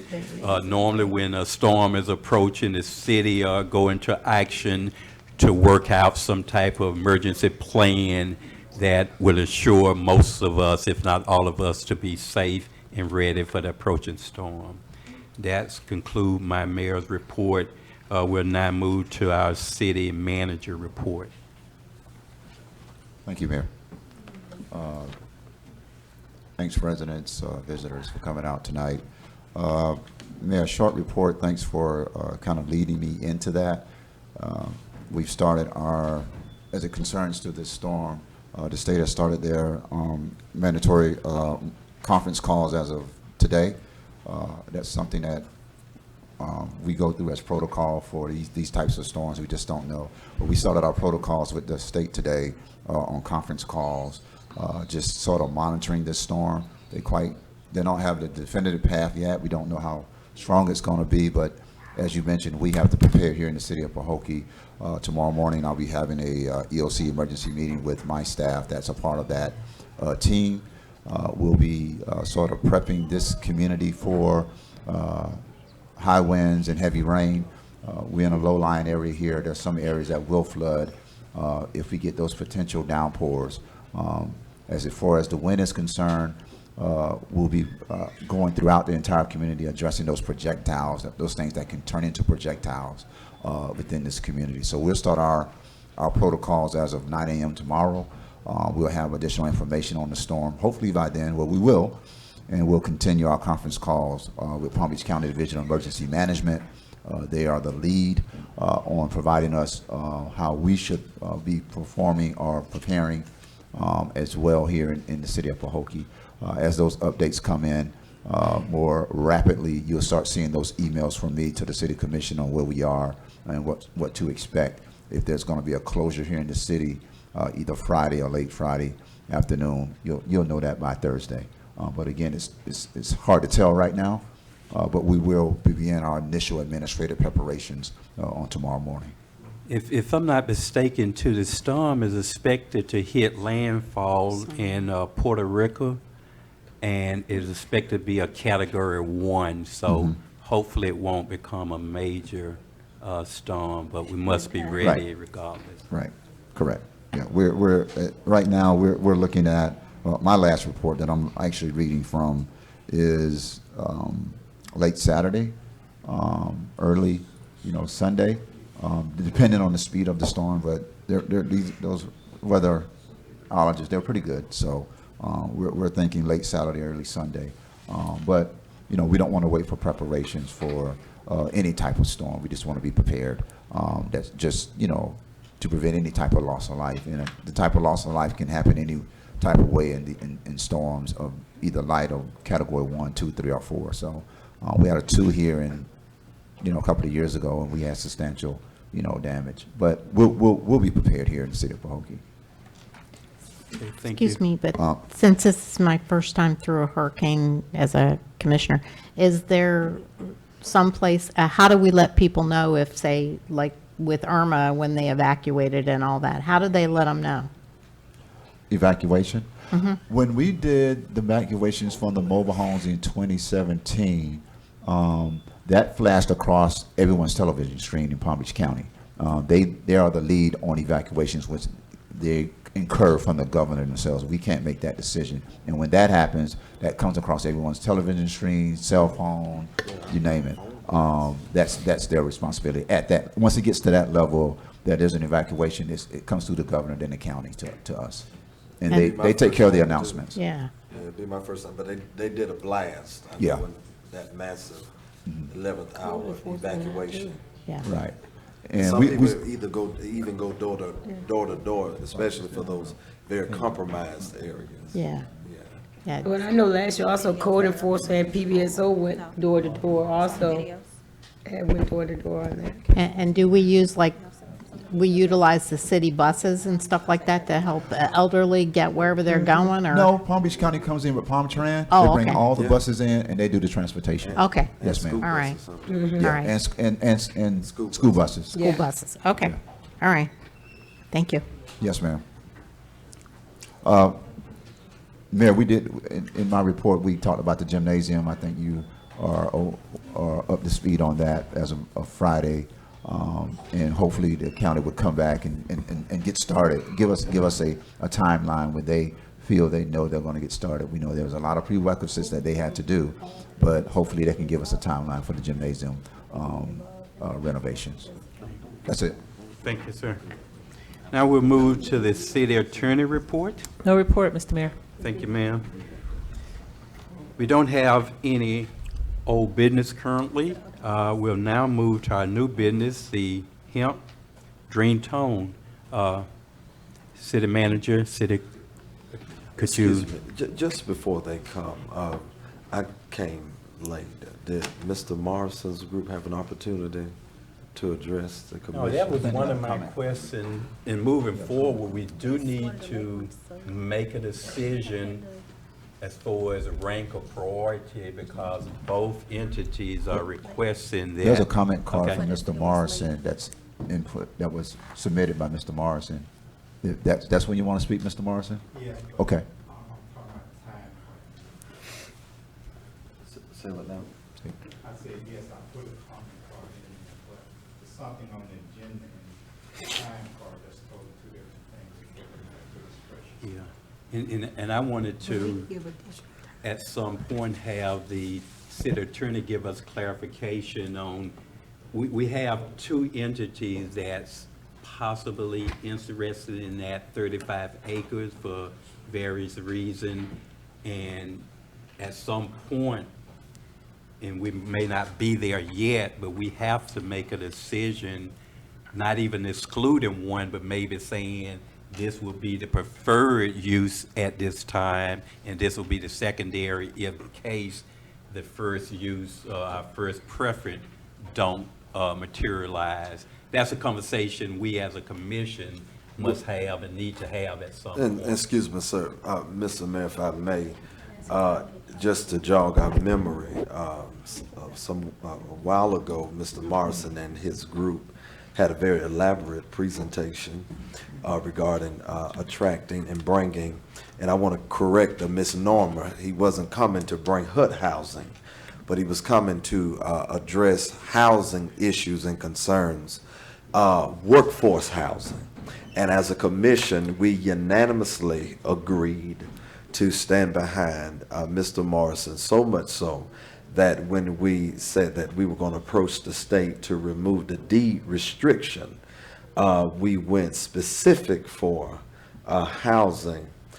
So I just want to throw that out there to jog. I know since then other conversations have been mixed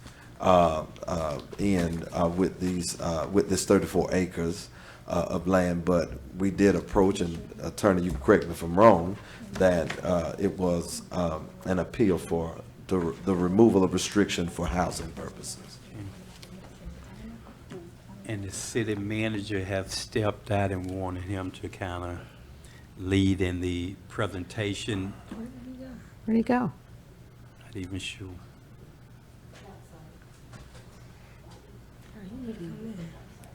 We'll give him a second, but I'll let you open up as far as making your presentation, and we'll kind of follow up with the city manager when Mr. he Mayor? returns. Yes, ma'am. Mr. Mayor, you may want to hear from the City manager first. Okay, Yes. There he's is. back here.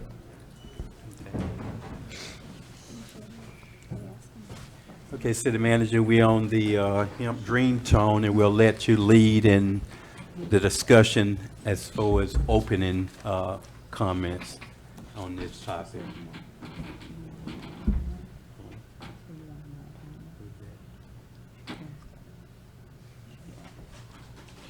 Oh, You just want to go ahead and just let it flow. Go ahead. You want me to start? Yes, Okay, sir. all right. Thanks, Mayor. Yes. We had a special meeting last week. We needed to provide the state some type of language of intent of usage of this property in conversations with Division of State Lands, in providing a motion in minutes in certification was sufficient for them to complete their package for the request for the deed restriction release. I sent that over to the state on Friday. That was accepted. Those minutes were accepted based on the intent of the language that was in it, or based on the language of intent that was in that motion. They haven't requested anything else from us at this time to complete that package to go to the governor and cabinet. They have received, if I'm not mistaken, the appraisal for the 34 acres, but they haven't received the appraisal for the 3 leases to be approved, and it's only a small portion of the marina that has to be appraised. As you know, this is a full package. We're requesting for the 34 acre deed restriction release, as well as a decision on the 3 leases for the marina. So they lumped those 2 requests into one big request that's going to the state of Florida. So that's where we are right now. In addition to that, from that meeting, we also decided that there's going to be some extended conversations on how to come to some type of conclusions on where we're going with Greentone. I received some information from them, and we started, me and their representative I started going through what was presented on what was, I think, acceptable for a letter of intent or support. Someone's saying letter of intent, I'm saying letter of support. Different, I guess, than what we've already provided, because we provided a letter of support in June. I think we're looking from the language I saw, something more definitive in commitment in this letter. There are some things in there that I didn't feel should be in a letter of support at this time until we get the deed restriction release. We discussed that. Well, I kind of, went over the document myself and thought what was acceptable, what wasn't acceptable. I kind of drew a line through it, give it back to their representative. He responded back. We had some more additional conversations via email today, and then he came back and said, okay, we'll accept some of these terms. I responded back again, and that's sort of where we ended up. We haven't concluded an additional letter of support yet because I haven't passed this information on for review by the city attorney for legal sufficiency as of this date, even though we knew we wanted to try to have something in place as far as an additional letter of support. The city attorney hasn't had time to review that, because even today we were going back and forth on our conversations throughout the afternoon, even coming into this meeting. Joe probably was talking to me in his car driving from Miami. So the city attorney hasn't seen all of those conversations and what we've sort of drilled down to at this point with a letter of support at this time. And that's separate from the proposal that you've already seen as well. We didn't have too many conversations about the proposal at this time. We focused more on getting a letter of support, which we all said would also suffice at this time moving forward and keeping everyone engaged. I think that's a roundabout where we are, without going into every detail that's been exchanged over the last 24 hours, the last several hours actually, with their representative. I will say that we haven't gotten a deed restriction release as of yet. We anticipate that will occur for the language that you sent to Tallahassee, new housing, hemp cultivation, processing, and research, as well as any other economic development that you feel so desired on that property. So that's where we're at, in the short version for this organization. Still, looking at all of the information, there's something that changes with this. Even the city attorney provided me some information that we thought was correct and wasn't, what I assumed it was. So, I want to make sure we're in the right position. This company, this organization wants to make sure that they're positioned as well for success. And so it's a very fluid situation that we're involved in, but we're still engaged and moving forward. Have we achieved a letter of support as of tonight? No, but I felt we made significant progress with some type of support, additional support document for their satisfaction. But I don't think we're there yet. I think there's some more things that needs to be talked about. And again, once that is complete, the city attorney still has to weigh in on this before we present something to you that you can, support going forward. Okay, so you have an idea when we may be there or get there? I know that their request at the last commission meeting, a lot of the language was contingent upon meeting certain requirements or certain deed restriction or whatever those were, so it wouldn't totally tie us into anything. Right. So I'm just wondering, it appears that we're making really progress to getting to where we need to get. As far as the letter of support in a way. Yeah, I think we made some good progress based on the response that I received back this evening. Okay. Your Honor, if I may, we have gone back and forth just today on getting the information. I have a reputation that if a deal doesn't get done, it's not because it's been sitting on my desk for a while. So we've put together the letter of support. We have gone back and forth on texts. There were some line items, part of a draft letter of intent, which we have submitted to you, and we have agreed, and they had some crossouts, and items 3 and items 4 and sections apart, and a part of item 5, we are okay with those deletions. We are down to one line, and it's just about exclusivity for the term of the lease, and that's it. And right now, I'm here. That I don't understand why that couldn't even be done right here, right now. But if it's not, it's certainly something that we should be able to have hammered out and have I'm willing to stay here tonight, and let's have a letter written out tomorrow morning. And that's all we need is a letter of support so that our companies can move forward and has the assurances of the city that you are behind the project. So that's as far as that one. We have 2 other items that we're to talk about, but that's as far as the letter of support goes. There's one line left. Mr. Mayor, Speak on that. Commissioners. Actually, as Mr. Williamson mentioned, these are discussions that he and it's unusual that he wouldn't be speaking with your client as opposed to an attorney speaking directly to a client that's represented by counsel. But be that as it may, I did see the document, and I had a chance to review the document since I've been here that Mr. Williamson was talking about. And the document actually, although they may disagree on just one paragraph or one sentence, I do see some other things in here that the city may want to be aware of. First of all, let me start by saying I don't think the city should be strong-armed into signing any kind of a specific letter of support. We've already done a letter of support. I think there's ongoing contact with the developer or potential developer about the possibility of hemp cultivation within the city of Pahokee.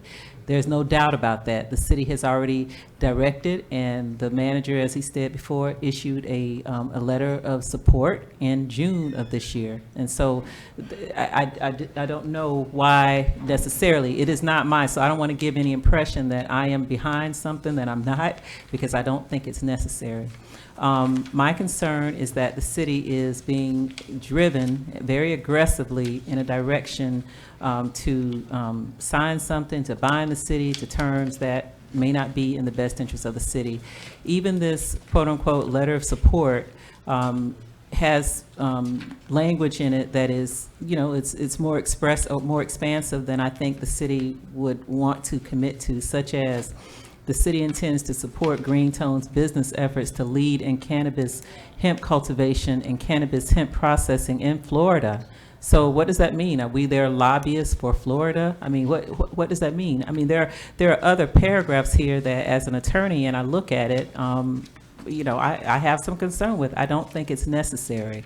So as the manager mentioned, he is, you know, having ongoing discussions with this possible developer, but also, since the commission has not decided specifically what it wants to do, and to address your issue earlier, Mayor, that you laid out and asked me to chime in on, you still do have another developer that you have made some commitments to, as has been alluded to earlier here tonight. The commission really needs to decide, you know, whether you are dividing the land, whether you are having some type of a joint participation. It was mentioned in the last commission meeting that the applications will be capped, and therefore this was necessary, that we need to go move right ahead. That is not true. Okay, I have actually spoken with the person who leads this department for hemp in the state of Florida. She said it was absolutely not true. There's going to be an open access. There won't be a limit on the number of applications that would be afforded or awarded to potential folks who are looking to grow and cultivate hemp. So having that, just putting that aside, you know, I would just, I guess, just have, and maybe what you want to do, as the manager is doing, he's been doing a whole lot of work lately and trying to address some of the concerns that I raised, that some of you raised in the last meeting. And I ask that you allow him to do that. Allow him to bring back to you something that may be workable, that you all can decide on, something that may be economically viable, that you all can decide on.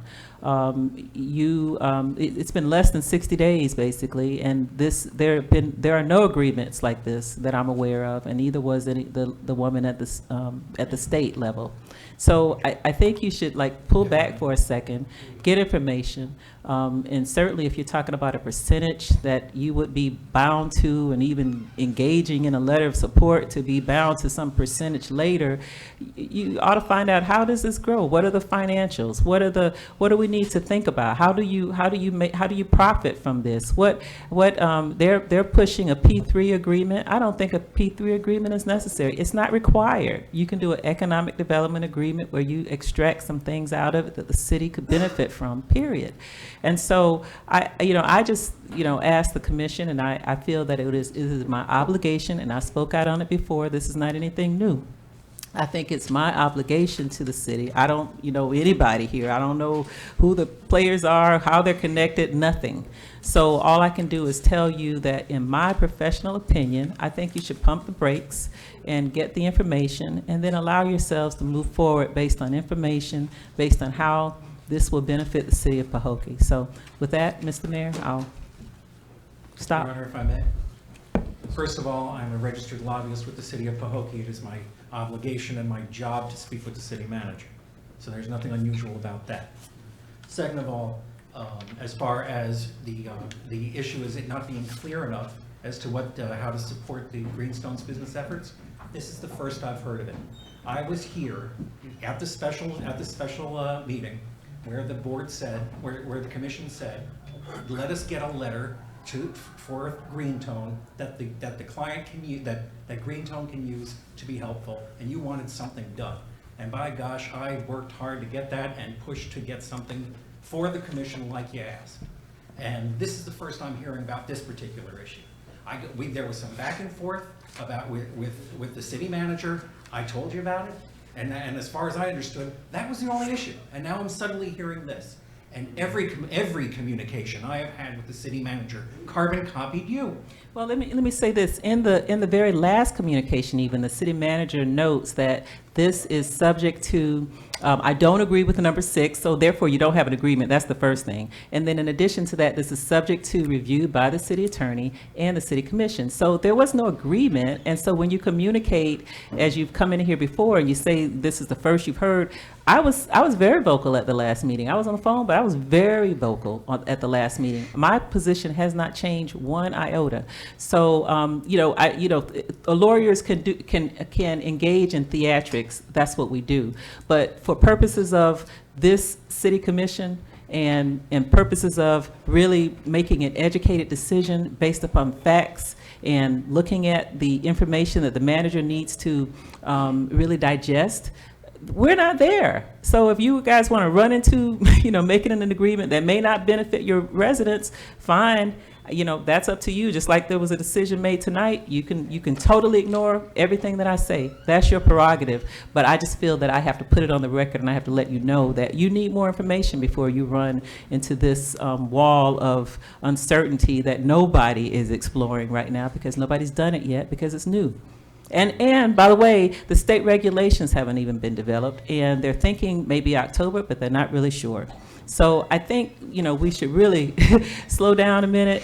They can't do this with anybody right now if they wanted to, because the state regulations aren't in place. It's illogical. It's not even practical to go run down a road of, I'm going to commit to some agreement that you've already expressed your intent to them. What more do they? What are they trying to do with this? What's the issue? There isn't an issue. The issue is you need to get more information. And so, I just ask that you all allow yourselves to let your manager do his job, get more information, come back with you with reasoned decisions, including all of the other things, that housing and everything else that you've been talking about for the last 6 months or 8 months or whatever it's been, and then make a decision based upon facts that will benefit your residents. Well, first of all, courtroom theatrics may be helpful for a jury, but theatrics are bad for business. We are here being quite upfront with you as far as what we want and what we need.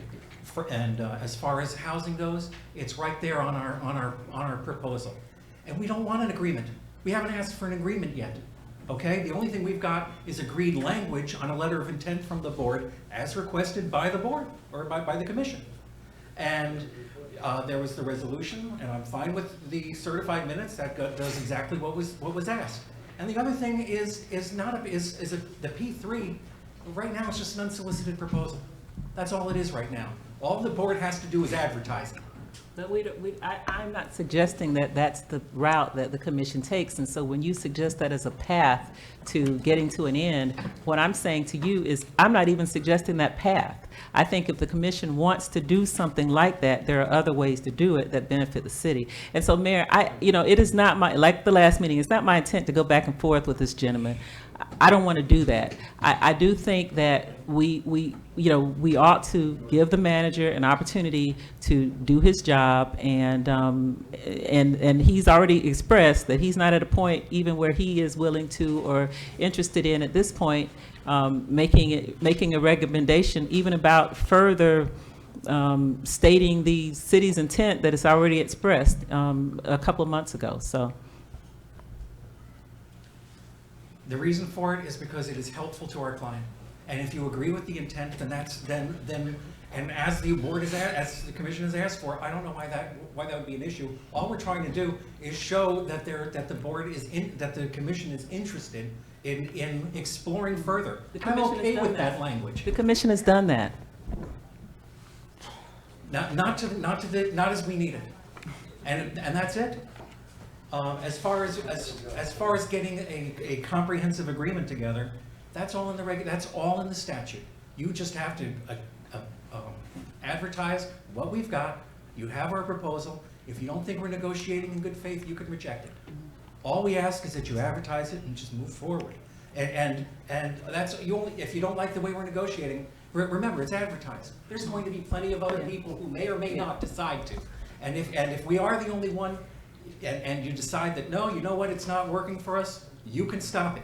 There's nothing, this is just a mechanism so the city can do exactly this, give some assurance before someone invests in a comprehensive agreement like you're asking for. There's a heck of a lot of research to put together before you put an agreement like you're asking for. Yeah. And you know that. Yeah, I don't think it's necessary is what I'm telling you. I think you can get to the same end doing the same thing and making sure that the discussions benefit both parties. I don't think the commission ought to be forced into a statutory mechanism that is not that it's not ready for at this point. And simply that. So council, I don't want to do this, Mayor, and if any time you can cut it off, but you know, I just don't, I'm not going to let him put inaccurate things on the record and not respond to it. But we can keep doing this if you all choose. I just don't think. We're good to move forward. I think it's the desire, if we can work with them to at least come up with a worded letter of intent on their behalf.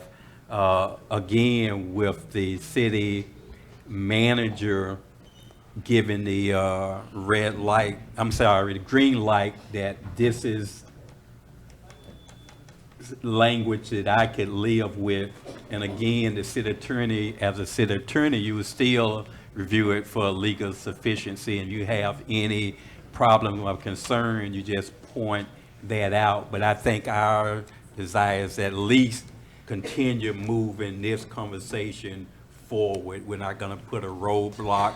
I'm not going to say it definitely won't happen at this meeting tonight, but I think it would be the desire to have the city manager continue working. I don't know if they have 2 or 3 items that still need to be worked out. It won't get done till those few items are worked out. But our goal is to continue having a conversation, and hopefully we can reach some type of mutual language that we are satisfied with. Your Honor, I don't deny anything that what council says about the rules haven't been finalized. We're trying to get the jump. We're trying to do business. We're trying to get things forward. So that's why we use the P3, because it holds back. It's not everything's not published. All the details are not published. It's for you to review. Yeah, and part of that, city manager, is to do whatever due diligence you need, whatever input you need from the city attorney. She's willing and able to assist in that. But I think, I'm not speaking for everybody, but I think it's our desire to at least try to keep this conversation and this process moving forward as much as possible and as fast as possible without being rushed, without being pressured, but to continue to steer a study course toward that end. So, May I suggest, I'm sorry, go ahead. no, I was just going to say, I thought we gave them a very clear directive that by tonight we would have something that we could look at. So you're saying that it's not anything we can look at, there's nothing we can even think about or call the city manager and say, you know, we don't agree with this, or we think you ought to change that, or? I suppose if you want to force the city to be bound by something that is not in the city's best interest, you could do that, but respectfully. But I think that at this point, what the manager said is that I didn't find that very respectful to tell well, you the I'm truth. sorry. If you, and I'm just being honest. That's because that's what it would be. It would be a forced agreement, because he's saying that they don't agree, and so if he's put it on the record, he's saying they don't agree. There's a provision that is not agreed to, and so it's as simple as that. And so my question was, if we had gave a very clear directive at the last meeting that we needed something in front of us tonight, and we're sitting here again, we don't have anything. Because there's no agreement, because the terms that they're asking for is not good, is not something that benefits the city. And specifically, Well, how would we know? We don't have anything in front of I can us. tell you exactly what what this issue is, but there are others, in my opinion.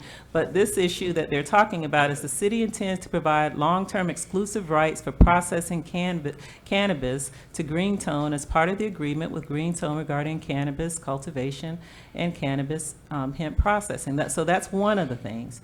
But so we don't know at this point whether the city should be providing a long-term, we don't know how this other developer is going to play a part. We don't know. They were talking about 50 years as a long-term lease. We don't know. I mean, there are so many issues that you have to, to ask them to ask the manager to say, yes, we will definitely do X Counsel, tonight the details of without. our unsolicited proposal remain confidential. Okay, well, I will say this.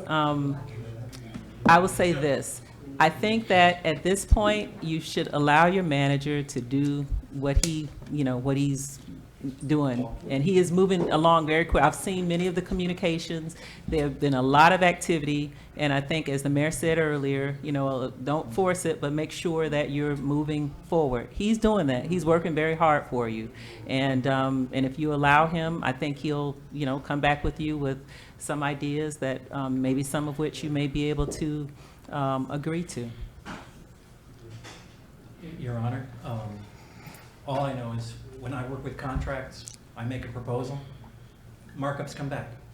And then I make counter proposals and comments, and then comments come back. And there are points where you can work a deal and parts where you can't work a deal. I have gotten my first markup 8:30 this morning.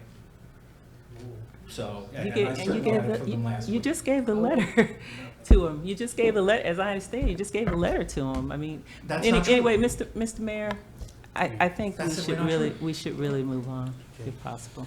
I think we would continue to give the city manager the direction to continue to work with this developer to assist in developing a letter of intent that would be in agreement with this commission, and both parties can live with that.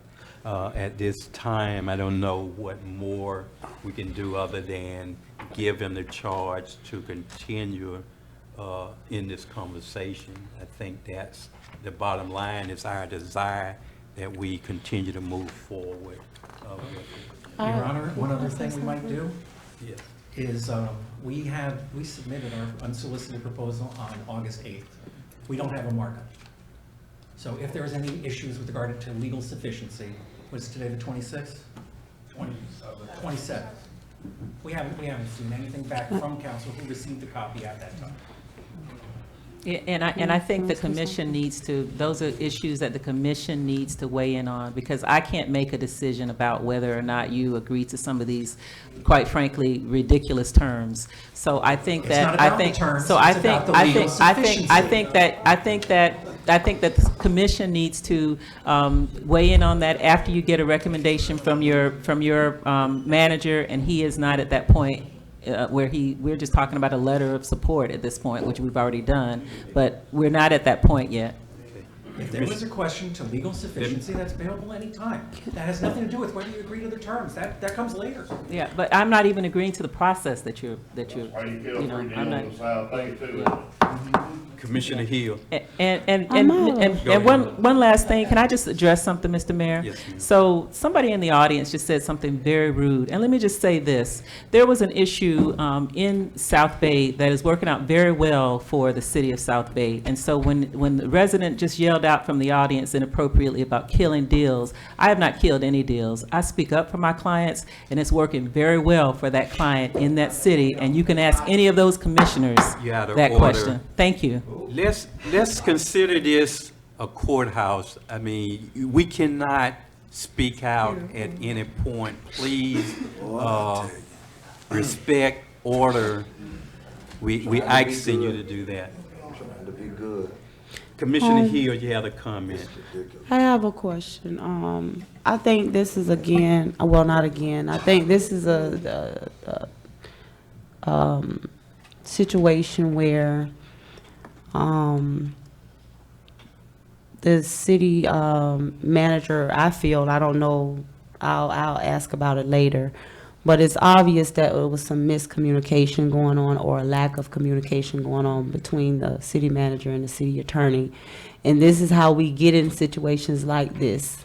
I had nothing against the attorney that's from Greentown, as well as our attorney, our city attorney.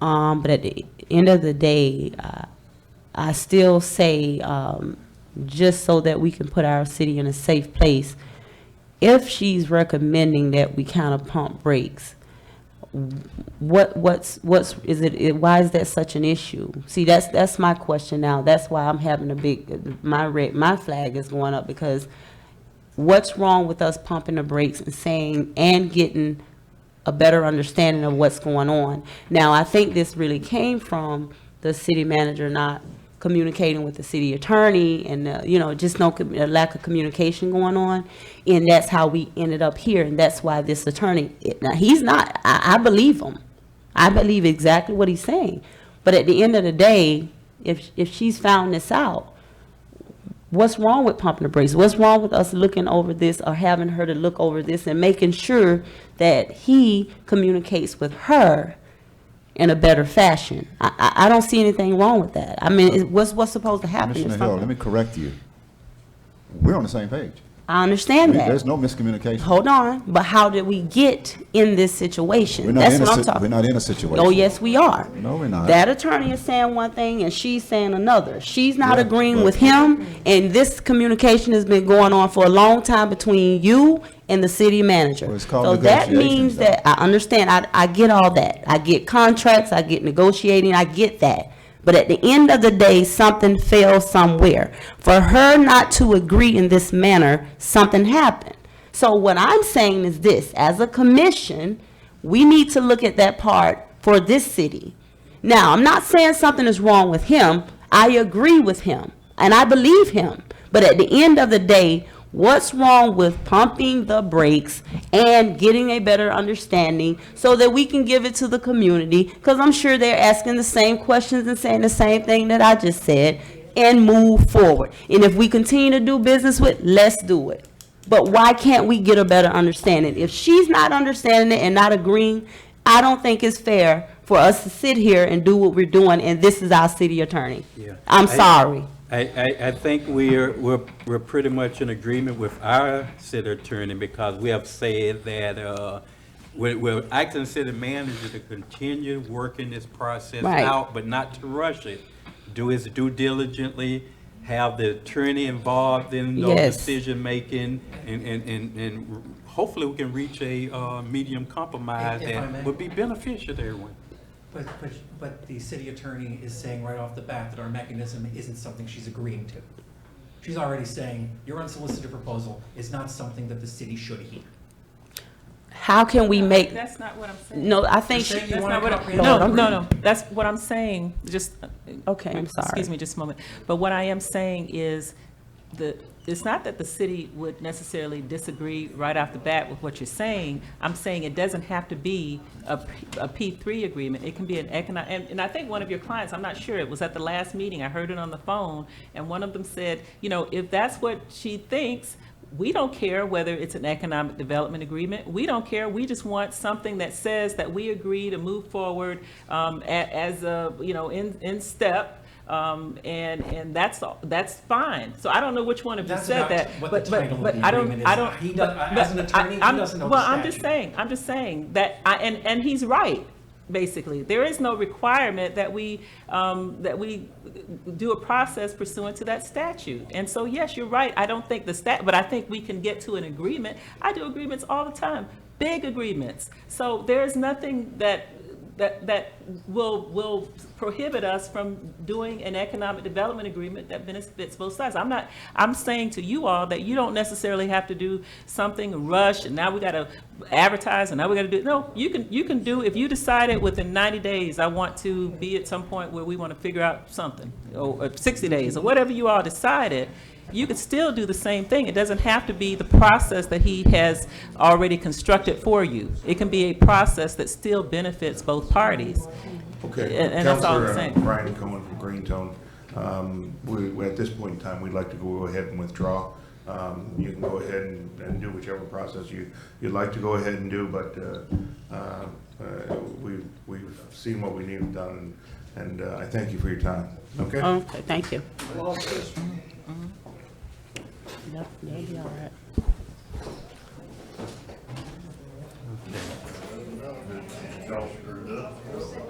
Sir, you left your paperwork. Robert? We had two business on the new business, and That's what we've I'm taken talking care about. of both of them, the discussion anyway, Green Tone and the soccer league.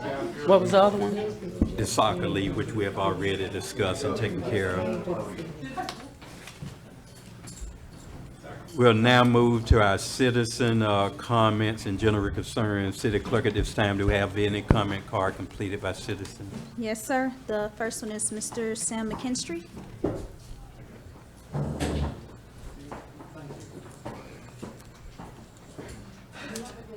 Sam McKinstry, 271 East Main Street.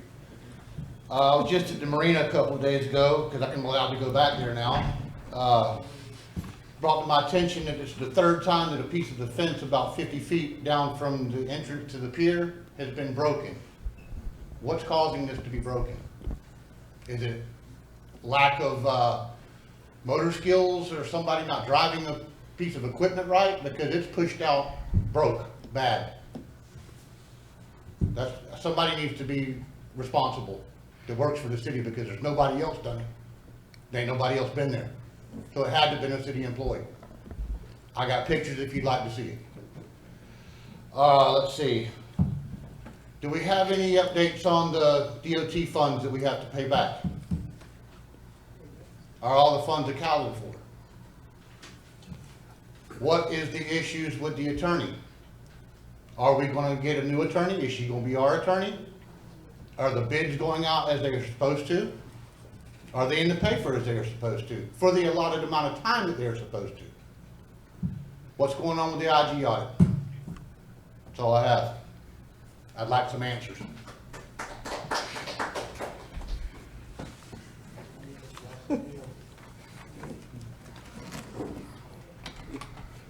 The next one is from Mr. Carl Morrison Sr.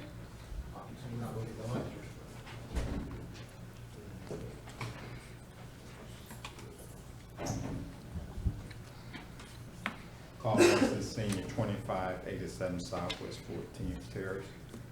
Is this going to be done as individual with 3 minutes, or is it going to be done as a presentation? Presentation, everybody else gave one. Go ahead.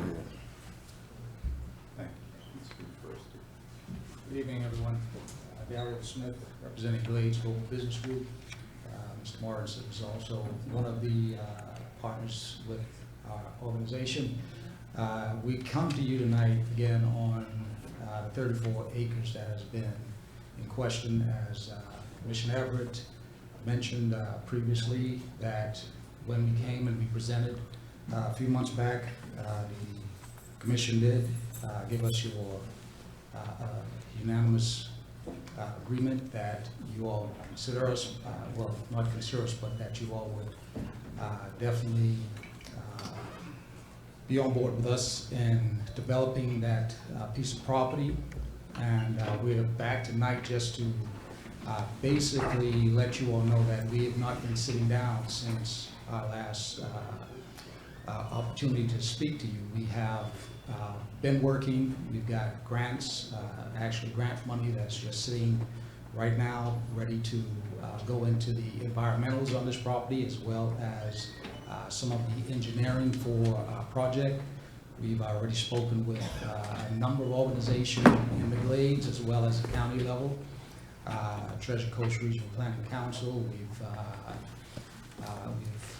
partnered with Cardinal Group, which is an engineering firm, Clearwater, and we've got architects on board. We've got contractors on board, and everybody is pretty much ready to go. And again, because of our last meeting here and commitments from the commission, we didn't just wait for a word back from the state. We went ahead and we've put some things in motion, and like I said, we've got funds that are just sitting ready to move forward with development.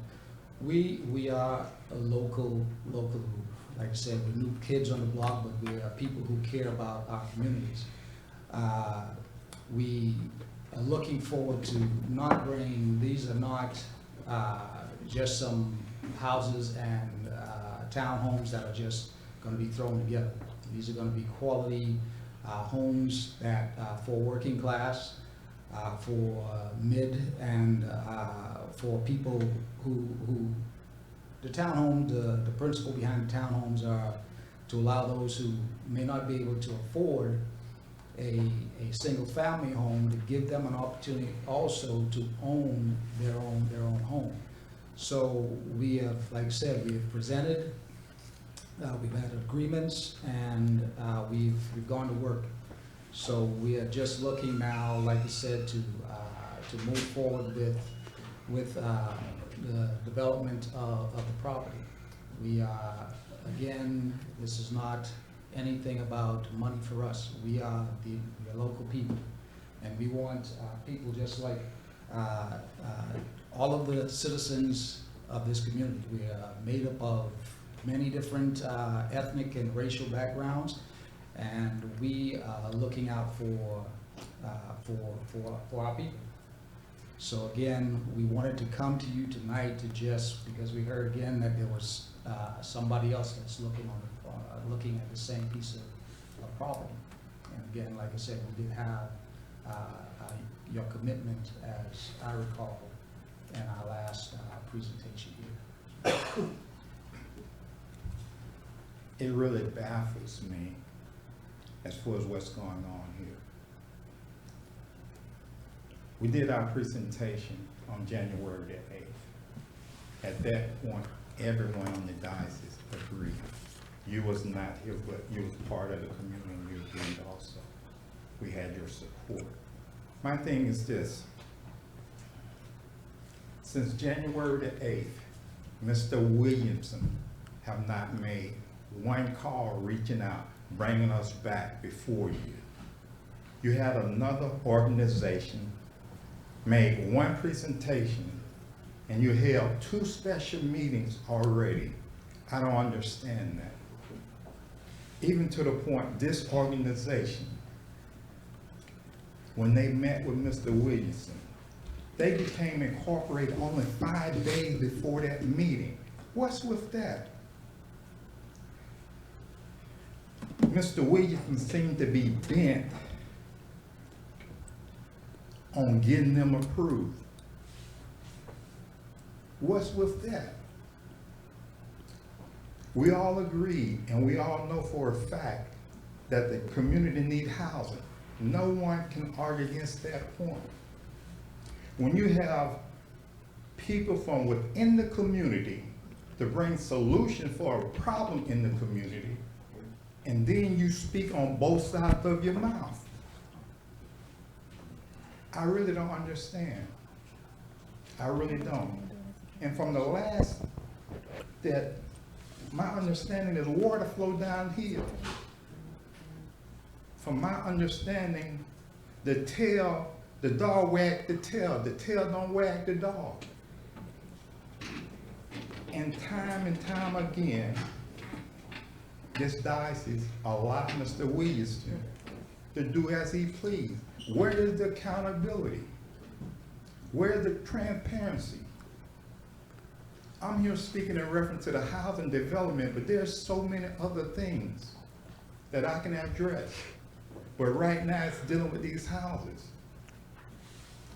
When you make a commitment, Mr. Mayor, this directly to you, you made a statement at the other meeting, comments that was inaccurate.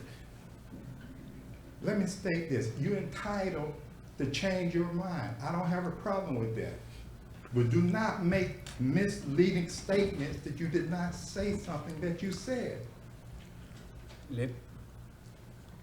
You directed a question. I want to just clarify my comments.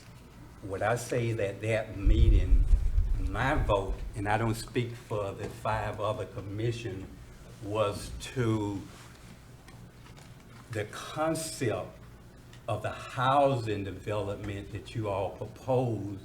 I didn't specifically say that it would be your group, although I commended you for making that presentation, and I do agree with you, housing is one of our top priorities along with economic development. I wasn't even sure whether or not we would require to put out an RFP.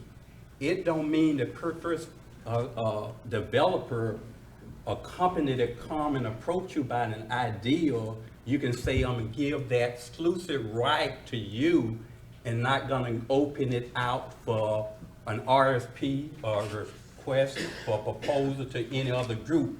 So you're determining at that particular meeting, I specifically say, we're gonna work with you and only you in developing that land for housing. That wasn't the case for me. Mr. Mayor, I'm glad it's on tape. I'm glad it's on tape. So you interpreting, I'm telling you what my commitment was to unanimously move forward to request the state to release the deed restriction on that property. I couldn't have guaranteed you that was gonna be your property, Carl. I couldn't do that. And I wouldn't do that. Mr. Mayor, the only thing I'm saying, I'm glad it's on tape. And it's my intention, and I will have it done, the clipping of that tape and the clipping of the last meeting, that what came out of your mouth. That's your interpretation. What you heard and what my intent was is two different things. You interpret it as I, at this commission, on that particular date, voted unanimously for you and your group to have exclusive right of that property. I didn't do that. Mr. Mayor, I stand on what I said. I'm Okay. glad it's on tape. That's And all I stand on what I said I'm and glad continue it's to stand on tape. that. I'm glad it's on tape. We need more accountability and transparency up here. As I stated, you have a right to change your mind, but you do not have a right to say you didn't make a statement when you did. And I'm not gonna go back and forth with you. We're That's not what you're gonna do doing, that. though. No, I'm stating a fact. Okay. And the tapes will prove that. Now, are we still having the town hall meeting on September the 3rd? If we scheduled one, we're still We having. did schedule one. That's Yeah, why we I'm scheduled asking, are we still having it? Yes. Thank you, sir.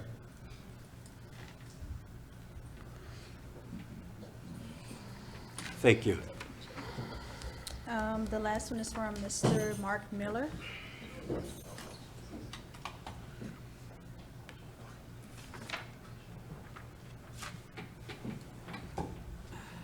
Mark Miller, 190 North Lake Avenue. I'd like to commend the commission on their action tonight to help the children for play soccer, because that's been a dividing issue. And I heard one of the commissioners say, I speak for my community. There is one community, Pahokee. The next comment I have is, I think some time ago I mentioned to the mayor about cleaning up some of the city stuff, like 246. The sidewalk, the lettering on the windows, the building is disgusting. That's a city-owned property, like the hospital. Should not the hospital be fenced and protected? So that's a liability issue right now. Plywood, a fence up, something like that. I'm not looking for an answer, I'm just making a comment. All around the city, I see trash. I see broken pots there at Town Center Cafe for the last month. Nobody even just goes out and picks up the broken pieces of pottery and turns the pot. It's very unsightly. It's not appealing. It does not make this a city of good choice, as the mayor likes to call this, a city of choice. That's all I have to say. Thank you, sir. Any additional comments, City Clerk? No, sir. Thank you, ma'am. We'll now move into the correspondence, comments, and concern of the city commissioners. And we'll start with Commissioner Hill. No. Thank you. No, I just want to again commend the the students in the, for the soccer team. It was just very impressive to see such organization and well representation. That's how I could say it. As far as with the attorney, I pray that we can, with Green Tone, I don't know what happened, but again, I will stand with my word and say that we just need we need to clear the air a little bit, and everyone just kind of come back to the table and see, what's what. And if that's not the case, then that's okay. I'd rather just be safe than sorry, or I just didn't get this. It was going to be a sorry situation, but I just pray that some things could work out. And I think that's it. Thank you, Commissioner Hill. Commissioner Bolden. Well, first I want to say to the people who came out to talk about soccer, I'm very proud of you, and I apologize if I got emotional, but when it comes to kids and being able to play sports, I'm very emotional about that. So don't do what I do what you did tonight, and you did a wonderful job. So I appreciate it, and I'm glad you came out. I hope this is not the only time that you come to a commission meeting. I hope you come back just to see commission meetings and get involved. And so I'm kind of at a loss of what to say, because, I mean, we're sitting here talking about an economic deal for the city, and all of a sudden, no economic deal. I have my own personal opinion as to why, but I don't know, so I won't say. This is the worst part of being a commissioner, is that I'm a person who, I do my research, I do as much research as I possibly can, and then I make a decision and I move forward. I'm not one for sitting on my hands and thinking about it and worrying about it. I'm like, let's make a decision, let's move forward. If we need to come back to the table and renegotiate, we can, whatever. Whether it was anything that we did or whether it was just a lack of communication, as Commissioner Hill said, I don't know. But I do know that this is not going to look good out there on the street. And that's a problem, because Pahokee is not business friendly. Whether it's with Mr. Morrison, you heard what he said, or it's the people from Greentone, what they said, we're not business friendly. We're not even close to being business friendly. I don't know how to fix this, and that really, really bothers me, that we keep making the same mistakes over and over and over, instead of embracing whoever comes to us and saying, how can we help? What do we need to do? How can we make this a viable deal? All we do is argue, or we figure out ways that it doesn't work for us, or it needs to be this, or it needs to be that. And there's never a meeting of the minds. We never come together and put these deals together. How many deals do we have to have that just go off in the ozone before we figure out that it must be us? Maybe it's not the people coming in. Maybe it's us. And that's really a problem. Because how is this city ever going to grow? How are we ever going to have anything for these kids to be proud of if we don't do something about it, if we don't change what we do? And I understand what you said about pumping the brakes. And nobody said not to pump the brakes. But I'm hearing from you, I'm hearing one thing, I'm hearing from him, another thing, I'm hearing from him, another thing. That's 3 things. It sounds to me like, I thought the directive was that y'all got together and worked it out. I thought that was very clear. Maybe I didn't speak English, but I thought I did when I made that motion. And then when we give you a directive and y'all just pretty much ignore it because you're busy or you're this or you're that, and then a deal that might have been something that would have been great for this city is now gone, so we can't even negotiate it. I'm appalled. I'm appalled by you guys. I truly am. I'm embarrassed of us tonight.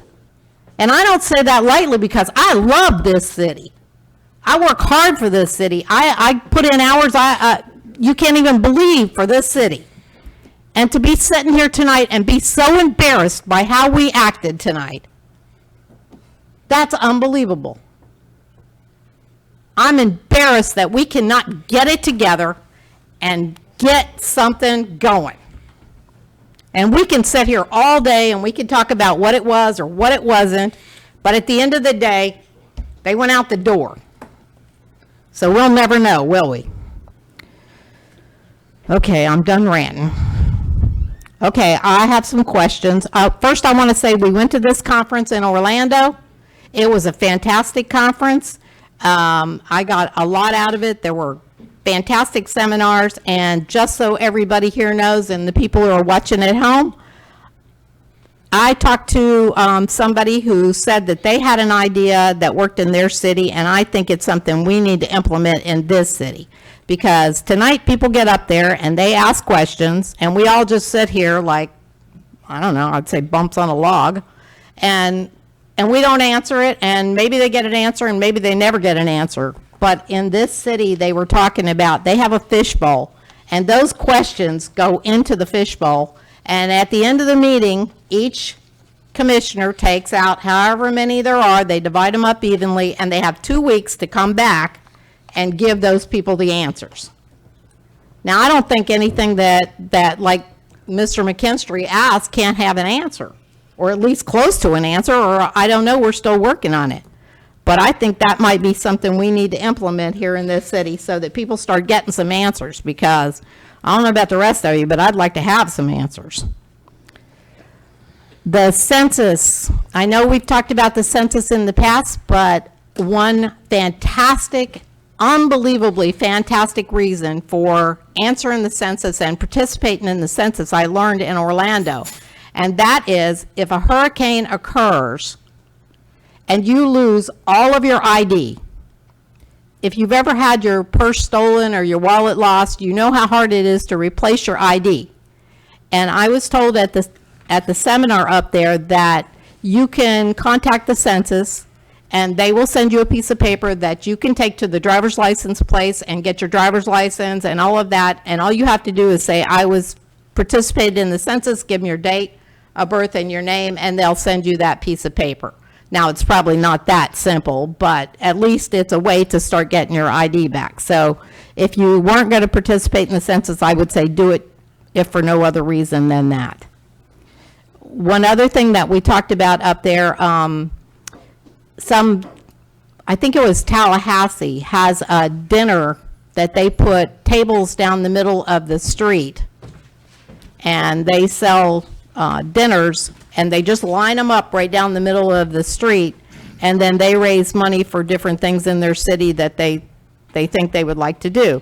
And one of the things that I thought would be a great thing for us to do is to maybe try to put this together and put dinner on the dike, because we have this wonderful dike and it's flat, and we could put tables end to end, and then possibly we could sell the dinners and raise money for scholarships so that we could put a youth council together, because it looks to me like we got some youth that needs to get involved here. And the youth council could go to the Florida League of Cities, which there were a lot of youth up there that came from their cities. So that might be an option for us to do.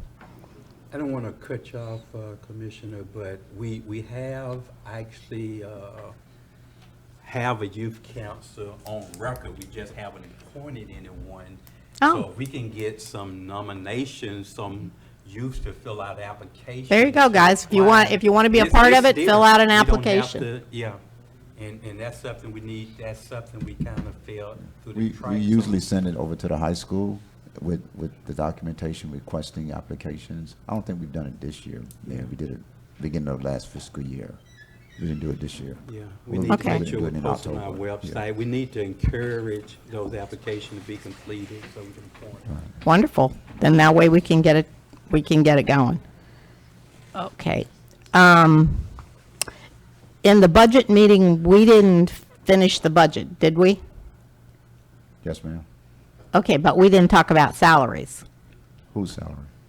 Anybody's salary. There Yes, was we a did. whole thing of salaries. Every department had salary listed. That was one of the first line items in there. Okay, what did we do about your salary? We haven't done anything. I haven't proposed any new contract yet. So your Mayor made salary stays the reference- same for this year, for this No. new year coming up? No, we haven't proposed any new contract yet. The mayor wants me to put one on the agenda so we can have a conversation about it. And I've been, working on it, making some changes. I'm gonna give it to the city attorney here soon. We probably can get it done, hopefully before the end of September. Okay. And did we decide on holidays for the employees? Because I thought that was part Yeah, of that budget. We usually do that the first meeting in September or the second, just before the new fiscal year. It's already been drafted. Resolution's ready to go. We usually do it, Commissioner Boland, we usually do it the first reading of the budget. We usually, that resolution goes along with it, but we get it out the way before the fiscal year. Okay. Yes, ma'am. And somebody told me in the smoothie shop this afternoon that the lights are not on in the scoreboard out here, What scoreboard? the scoreboard on the new field. The scoreboard hasn't worked before I got here. Hasn't We worked in spent all that years. money and we don't have a scoreboard? That wasn't a part of the renovations. We're working to try to address that through some other funding options, which I got good news about, but I'm going to hold that. Not ready to release that information yet with the organization that's supporting us. Okay, and the splash pad all summer long was not on? Did we order this part? The splash pad was on. It just doesn't work remotely, as we said. It works just fine. It was turned on every day? What do you mean turned on? You mean? Well, I mean, how would anybody know it doesn't come on worked? remotely. No, we have to physically go out there and turn it on. Okay, So so it wasn't. we didn't do that all summer because I don't think anybody even knew the thing was on. I've seen it work. I've seen kids out there. I would have to ask the Parks and Recs director for a little bit more specifics on that. But the only thing that's missing now is a timer, which, because the system's so old, they're still searching how to get a timer here to make it work. We tried 2 of them and it don't work, so we have to manually continue to turn it on. But it works just fine. But I would have to ask a little bit more from the director of Parks and Recreation about the operations on daily use of it. Was it on every single day, for 8 hours out the day? Just to, respond to your question. I do know that if no one was out there, they wouldn't just turn it on and just let it run if there's no one out there, because that's just wasting water. But I do know it works just fine. It's just not, again, it's not remote yet. Okay, and what about exactly what Mr. McKinstry asked? What about the 206? Have we found all of that money yet? We are prepared to pay that back by October 1st. We do have that money to pay back, as mentioned in the budget conference meeting by the finance director. Okay, We so will do an we amendment found for it that. all, because she didn't say wasn't- she wasn't- found it all. Again, it wasn't lost. It wasn't lost. We Well, have the she ability to identified pay it. it back. We have the ability to pay it back. Yeah, I'm not asking if we have the ability. I'm asking, did we find that specific money? Or are we taking surtax money to do it? Are we taking We're not general taking money to cert- do we're it? taking- It's from general funds. It's from general funds. We can't use surtax money to pay off. Okay, back. so then, did we find it or not? If you want to use the word find, yes, we found it. If that's the financial language you want to utilize, I don't think the finance department is utilizing that type of language.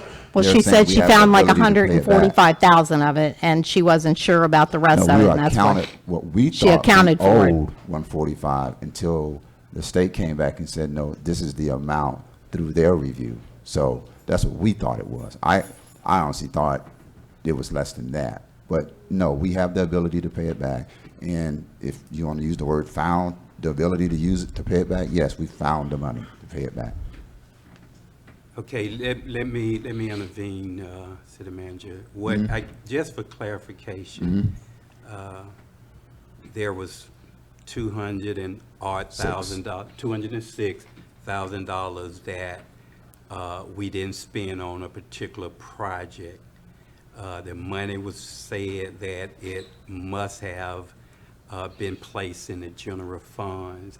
I think what Commissioner Bowden is asking is, has the $206,000 that was part of that original grant, have that, I'm gonna use the word missing, money that we previously wasn't quite sure way it was put in the budget or where it was put in our records. What has that been identified? Not saying that we now have 206. I see what you're saying. Right. Yeah, I just wanna let be me go clear back on and that. ask her, has that, at that time, where it went, was that identified where it was deposited and where it was kept, or how it was bleeded into the general account, which I still believe that's what happened. I would have to go back and ask her specifically, you know, did you find when that came in exactly and where did it go? I don't have that answer tonight, no. But again, you know, we have the ability to pay it back by October 1st. And we'll be doing an amendment for that through the budget to get that done. But specifically to that question, I don't have that answer tonight. I'd have to go back to the finance director and ask her specifically. I personally, and I would imagine that most of us here would like to know that we did identify where it was and how we got it back. Understand. Okay.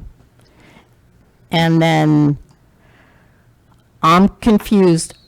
The 31st, the grant at the marina is up, right? That's our extension till the 31st? When you say grant is up, what do you mean? The grant, we got an extension to get everything done until the 31st. Are we going to be finished on the 31st? We're right about 85%. And when September 1st hits, we got to give the state our last quarterly report. There's a little, you know, buffer in there when we really have to be finished before they come out and start reviewing what was actually completed. And so we know that October 1st is just a drop deadline that we have to be at a certain percentage rate. And it's supposed to be, you know, above 95%. I can say with probably a surety between now and the end of this week, we'll be right at a 95%, barring a couple of windows being imported, the dirt being covered back up, and testing of the new water lines and the fuel pump lines and an inspection that's coming in. We're close to about 90% now. But I can safely say that, you know, by, you know, the end of this week, we'll be where we need to be with this grant. There's no concern that if we go over a couple of days, we're going to get penalized for anything like that. I've seen these projects, you know, with the deadlines go a couple of days beyond what they're intended to be. There's no recourse behind that. We do have till September 1st, as you said, but there's no recourse if we don't finish exactly on September 1st. If there's another couple of days or maybe a week, we'll be fine. Okay, and what about the $145,000 that was left in the grant? I don't know exactly how much is left in the grant because we did some pre-projects from that amount before the grant actually started, so I can't quote 145.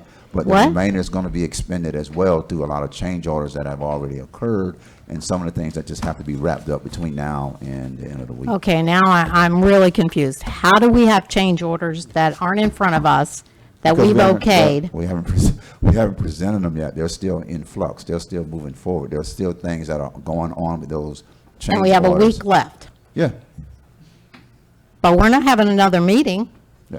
We'll be just fine with the change orders. That doesn't make sense to me. I don't understand how we're spending this $145,000 and we don't have any paperwork on it. No, you don't. We're not there to present any paperwork. We're not at the end of this project yet. We're very close, but we're not at the end. Well, that doesn't make sense. We had to go out for an RFP for the $845,000. How do we spend $145,000 and not have to have anything that says? $145,000. That's not what I'm sticking to because I don't know exactly. 990 minus 845 is 145. Again, unless my math we doesn't had work. other projects we did before the project started from this amount, so I can't stand on 145. Those Again, projects weren't in this grant. This grant was very specific, $845,000 for the grant at the marina. I'm confused. I'm not confused. I got this project exactly where I want it to be. Y'all understand what I'm saying? Am I not making sense? This project is where it needs to be. at this Explain to time me frame. why we don't have to go out for bid for You $145,000. can't go out for bid, Commissioner Boland, on money that's already part of a grant that's already been bidded. What Then- you do strategically in grant process of projects is expend the money that's remaining. You don't go out for bid again. You can't. A lot of the remaining money, some of it is already tied up in some of the changes in scope that has occurred on this project. We have not paid out the remaining invoices yet. That's why I cannot quote to you 145, because I can assure you it's probably not 145 remaining. I don't get it. I don't get it. We only authorized $845,000, so you're just spending $145,000 and we don't have any say-so about it at all? Is that what you're telling me? I mean, because to me, that doesn't make sense. And maybe I'm just not getting it, so please explain it to me so that I can understand it, and I'll leave you alone. I don't think you bother me. I think you need to understand more intently of what we're doing out there. We have a project that is being completed. There's some remaining money, but we know there are some things that have already occurred in the change of scope throughout the project that money would have to would take up once we see those remaining invoices. We haven't seen the remaining invoices yet because there were some changes that occurred. We haven't seen our final invoice. We have not paid this contractor out for all of that scope of work that's been completed and some of the changes along the way. I made changes this week. So City attorney, is it legal for us to spend that money without any kind of bid on it or anything? Well, your manager is correct. I mean, if you have a grant, then there are certain things you've already laid out in the grant application that you will spend the funds on, and that's. But we had a scope of work for $845,000. Then he's saying that he's going to administer it within the scope of work. So without looking at the document, I can't speak to it, but I can tell you grants in particular, in general, that's how it works. You make you make your application, you specify what type of projects or what type of issues you're going to be supported, that are going to be supported by the grant, that is approved, and then you operate within the parameters of what was approved by the grant. And so I think what your manager is saying is that he has that covered, he understands it, and he's going to administer it based upon the terms of the grant agreement. I personally don't think that's right. I mean, why would we approve $845 if we were going to spend $990 and not have any say-so about it? Maybe I just don't understand how government works, but to me, that's not right. Okay. I have one more question, and it's about the surtax. From what I understand, we took in $198,505.28 in surtax, and we paid out that we authorized $56,347.40 for the football field. And we've spent an additional $87,330.79.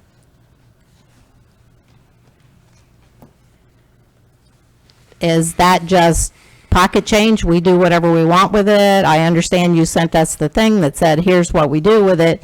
But don't we have to have some kind of, I don't know, here's what I'm going to spend the surtax money on this month? Because in January of this year, you spent, I think it was like, I don't know, there was one month you spent 12, another month you spent 12. Yeah. January 19, you spent $27,429.33. February, you spent $12,882.79. March, you spent $12,918.67. And April, you spent $34,100, not including the football field. Is there no oversight to this money? Commissioner. We don't Bowden, decide what we get to talking about spend it on? You're talking about projects and payments. We paid out the contract that's already approved. That you're looking at invoices that came at the end of projects already approved. That's what you're looking at when you're looking at those numbers. I don't even have to look at the document to tell me what you're looking at. You're looking at projects already approved, and they're at the conclusion. We're paying a vendor $27,000. I can assure you that probably was the HVAC system at the marina, close to it. You're talking about payments going to But contracts. I'm saying if we got $198,000 and the city commission that I know of only approved $56,000 for the football field money, of that money, then this other stuff, there was contracts on all this other stuff and everything got approved by the commission. Before you came on this dais, everything you're talking about has been approved through contracts with the last city attorney. Okay, if we collect a couple of $300,000 in surtax money in a year, and we have only committed about $135,000 for the football field, I think there ought to be some oversight as to what we spend the rest of that money on.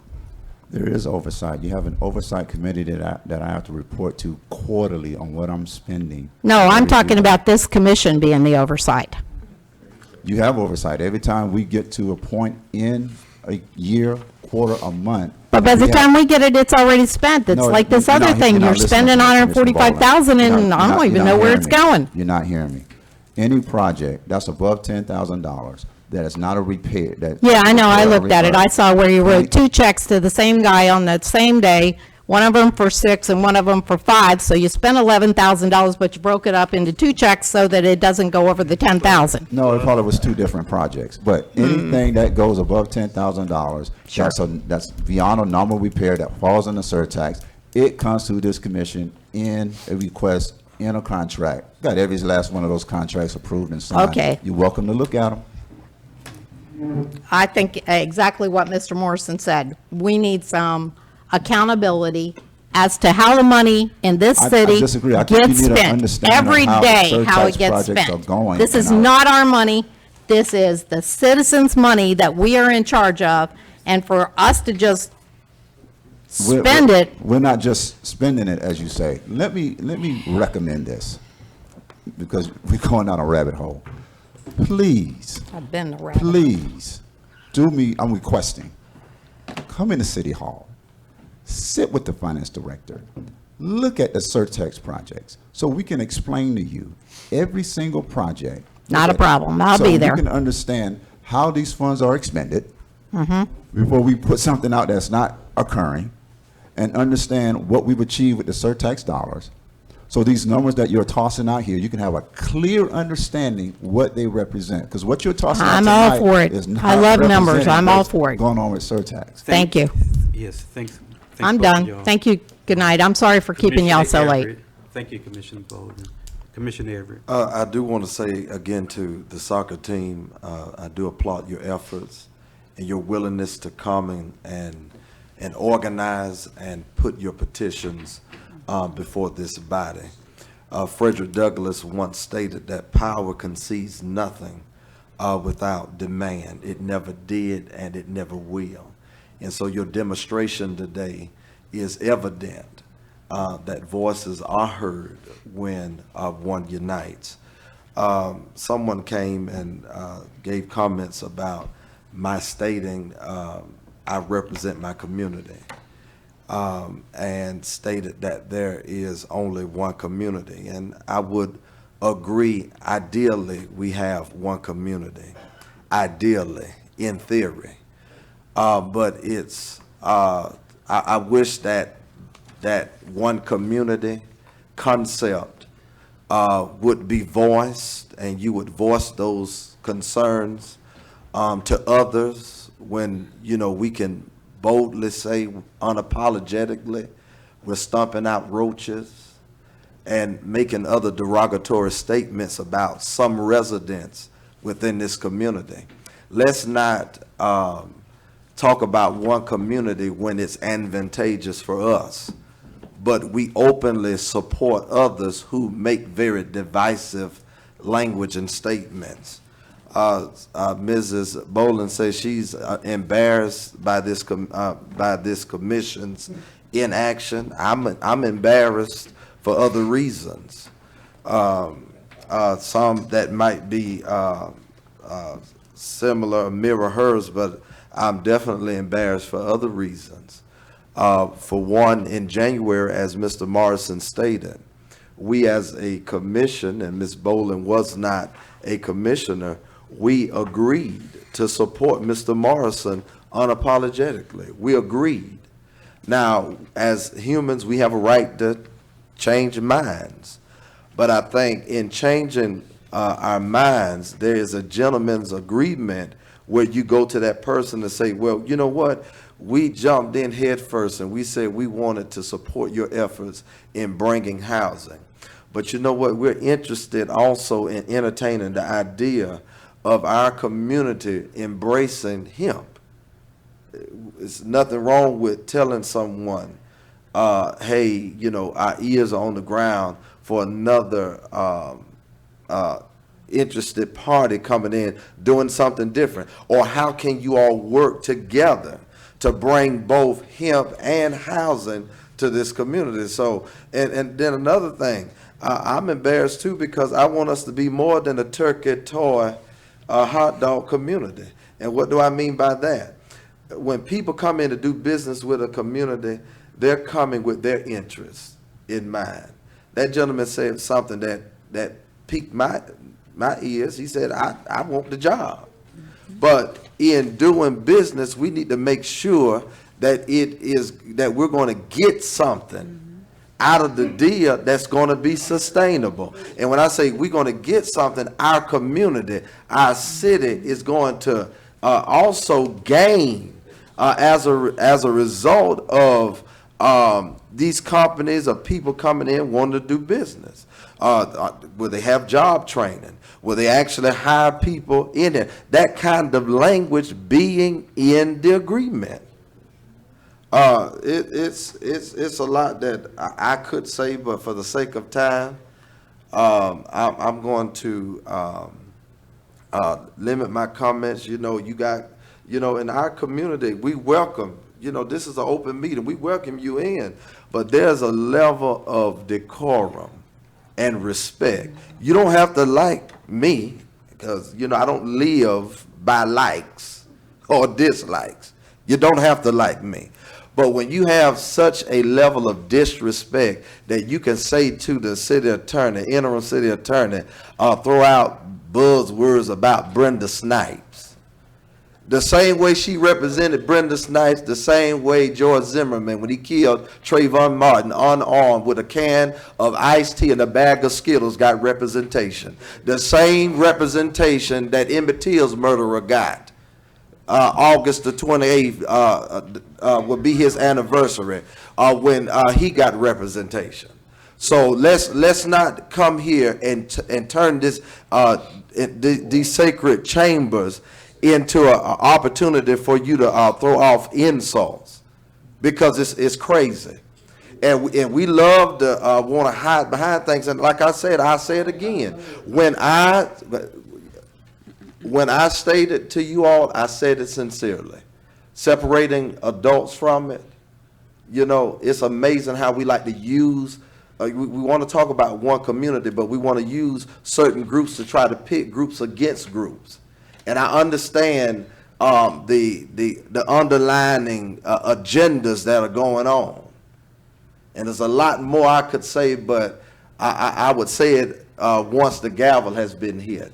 Because one thing about me, my words are not on layaway. What I say in Maine, I can say it in Spain. But I see it. But I do want to applaud you. And as I said earlier, I say it again. I wished, and you are an example to our community, I wish we would have had that representation when the pool was covered up.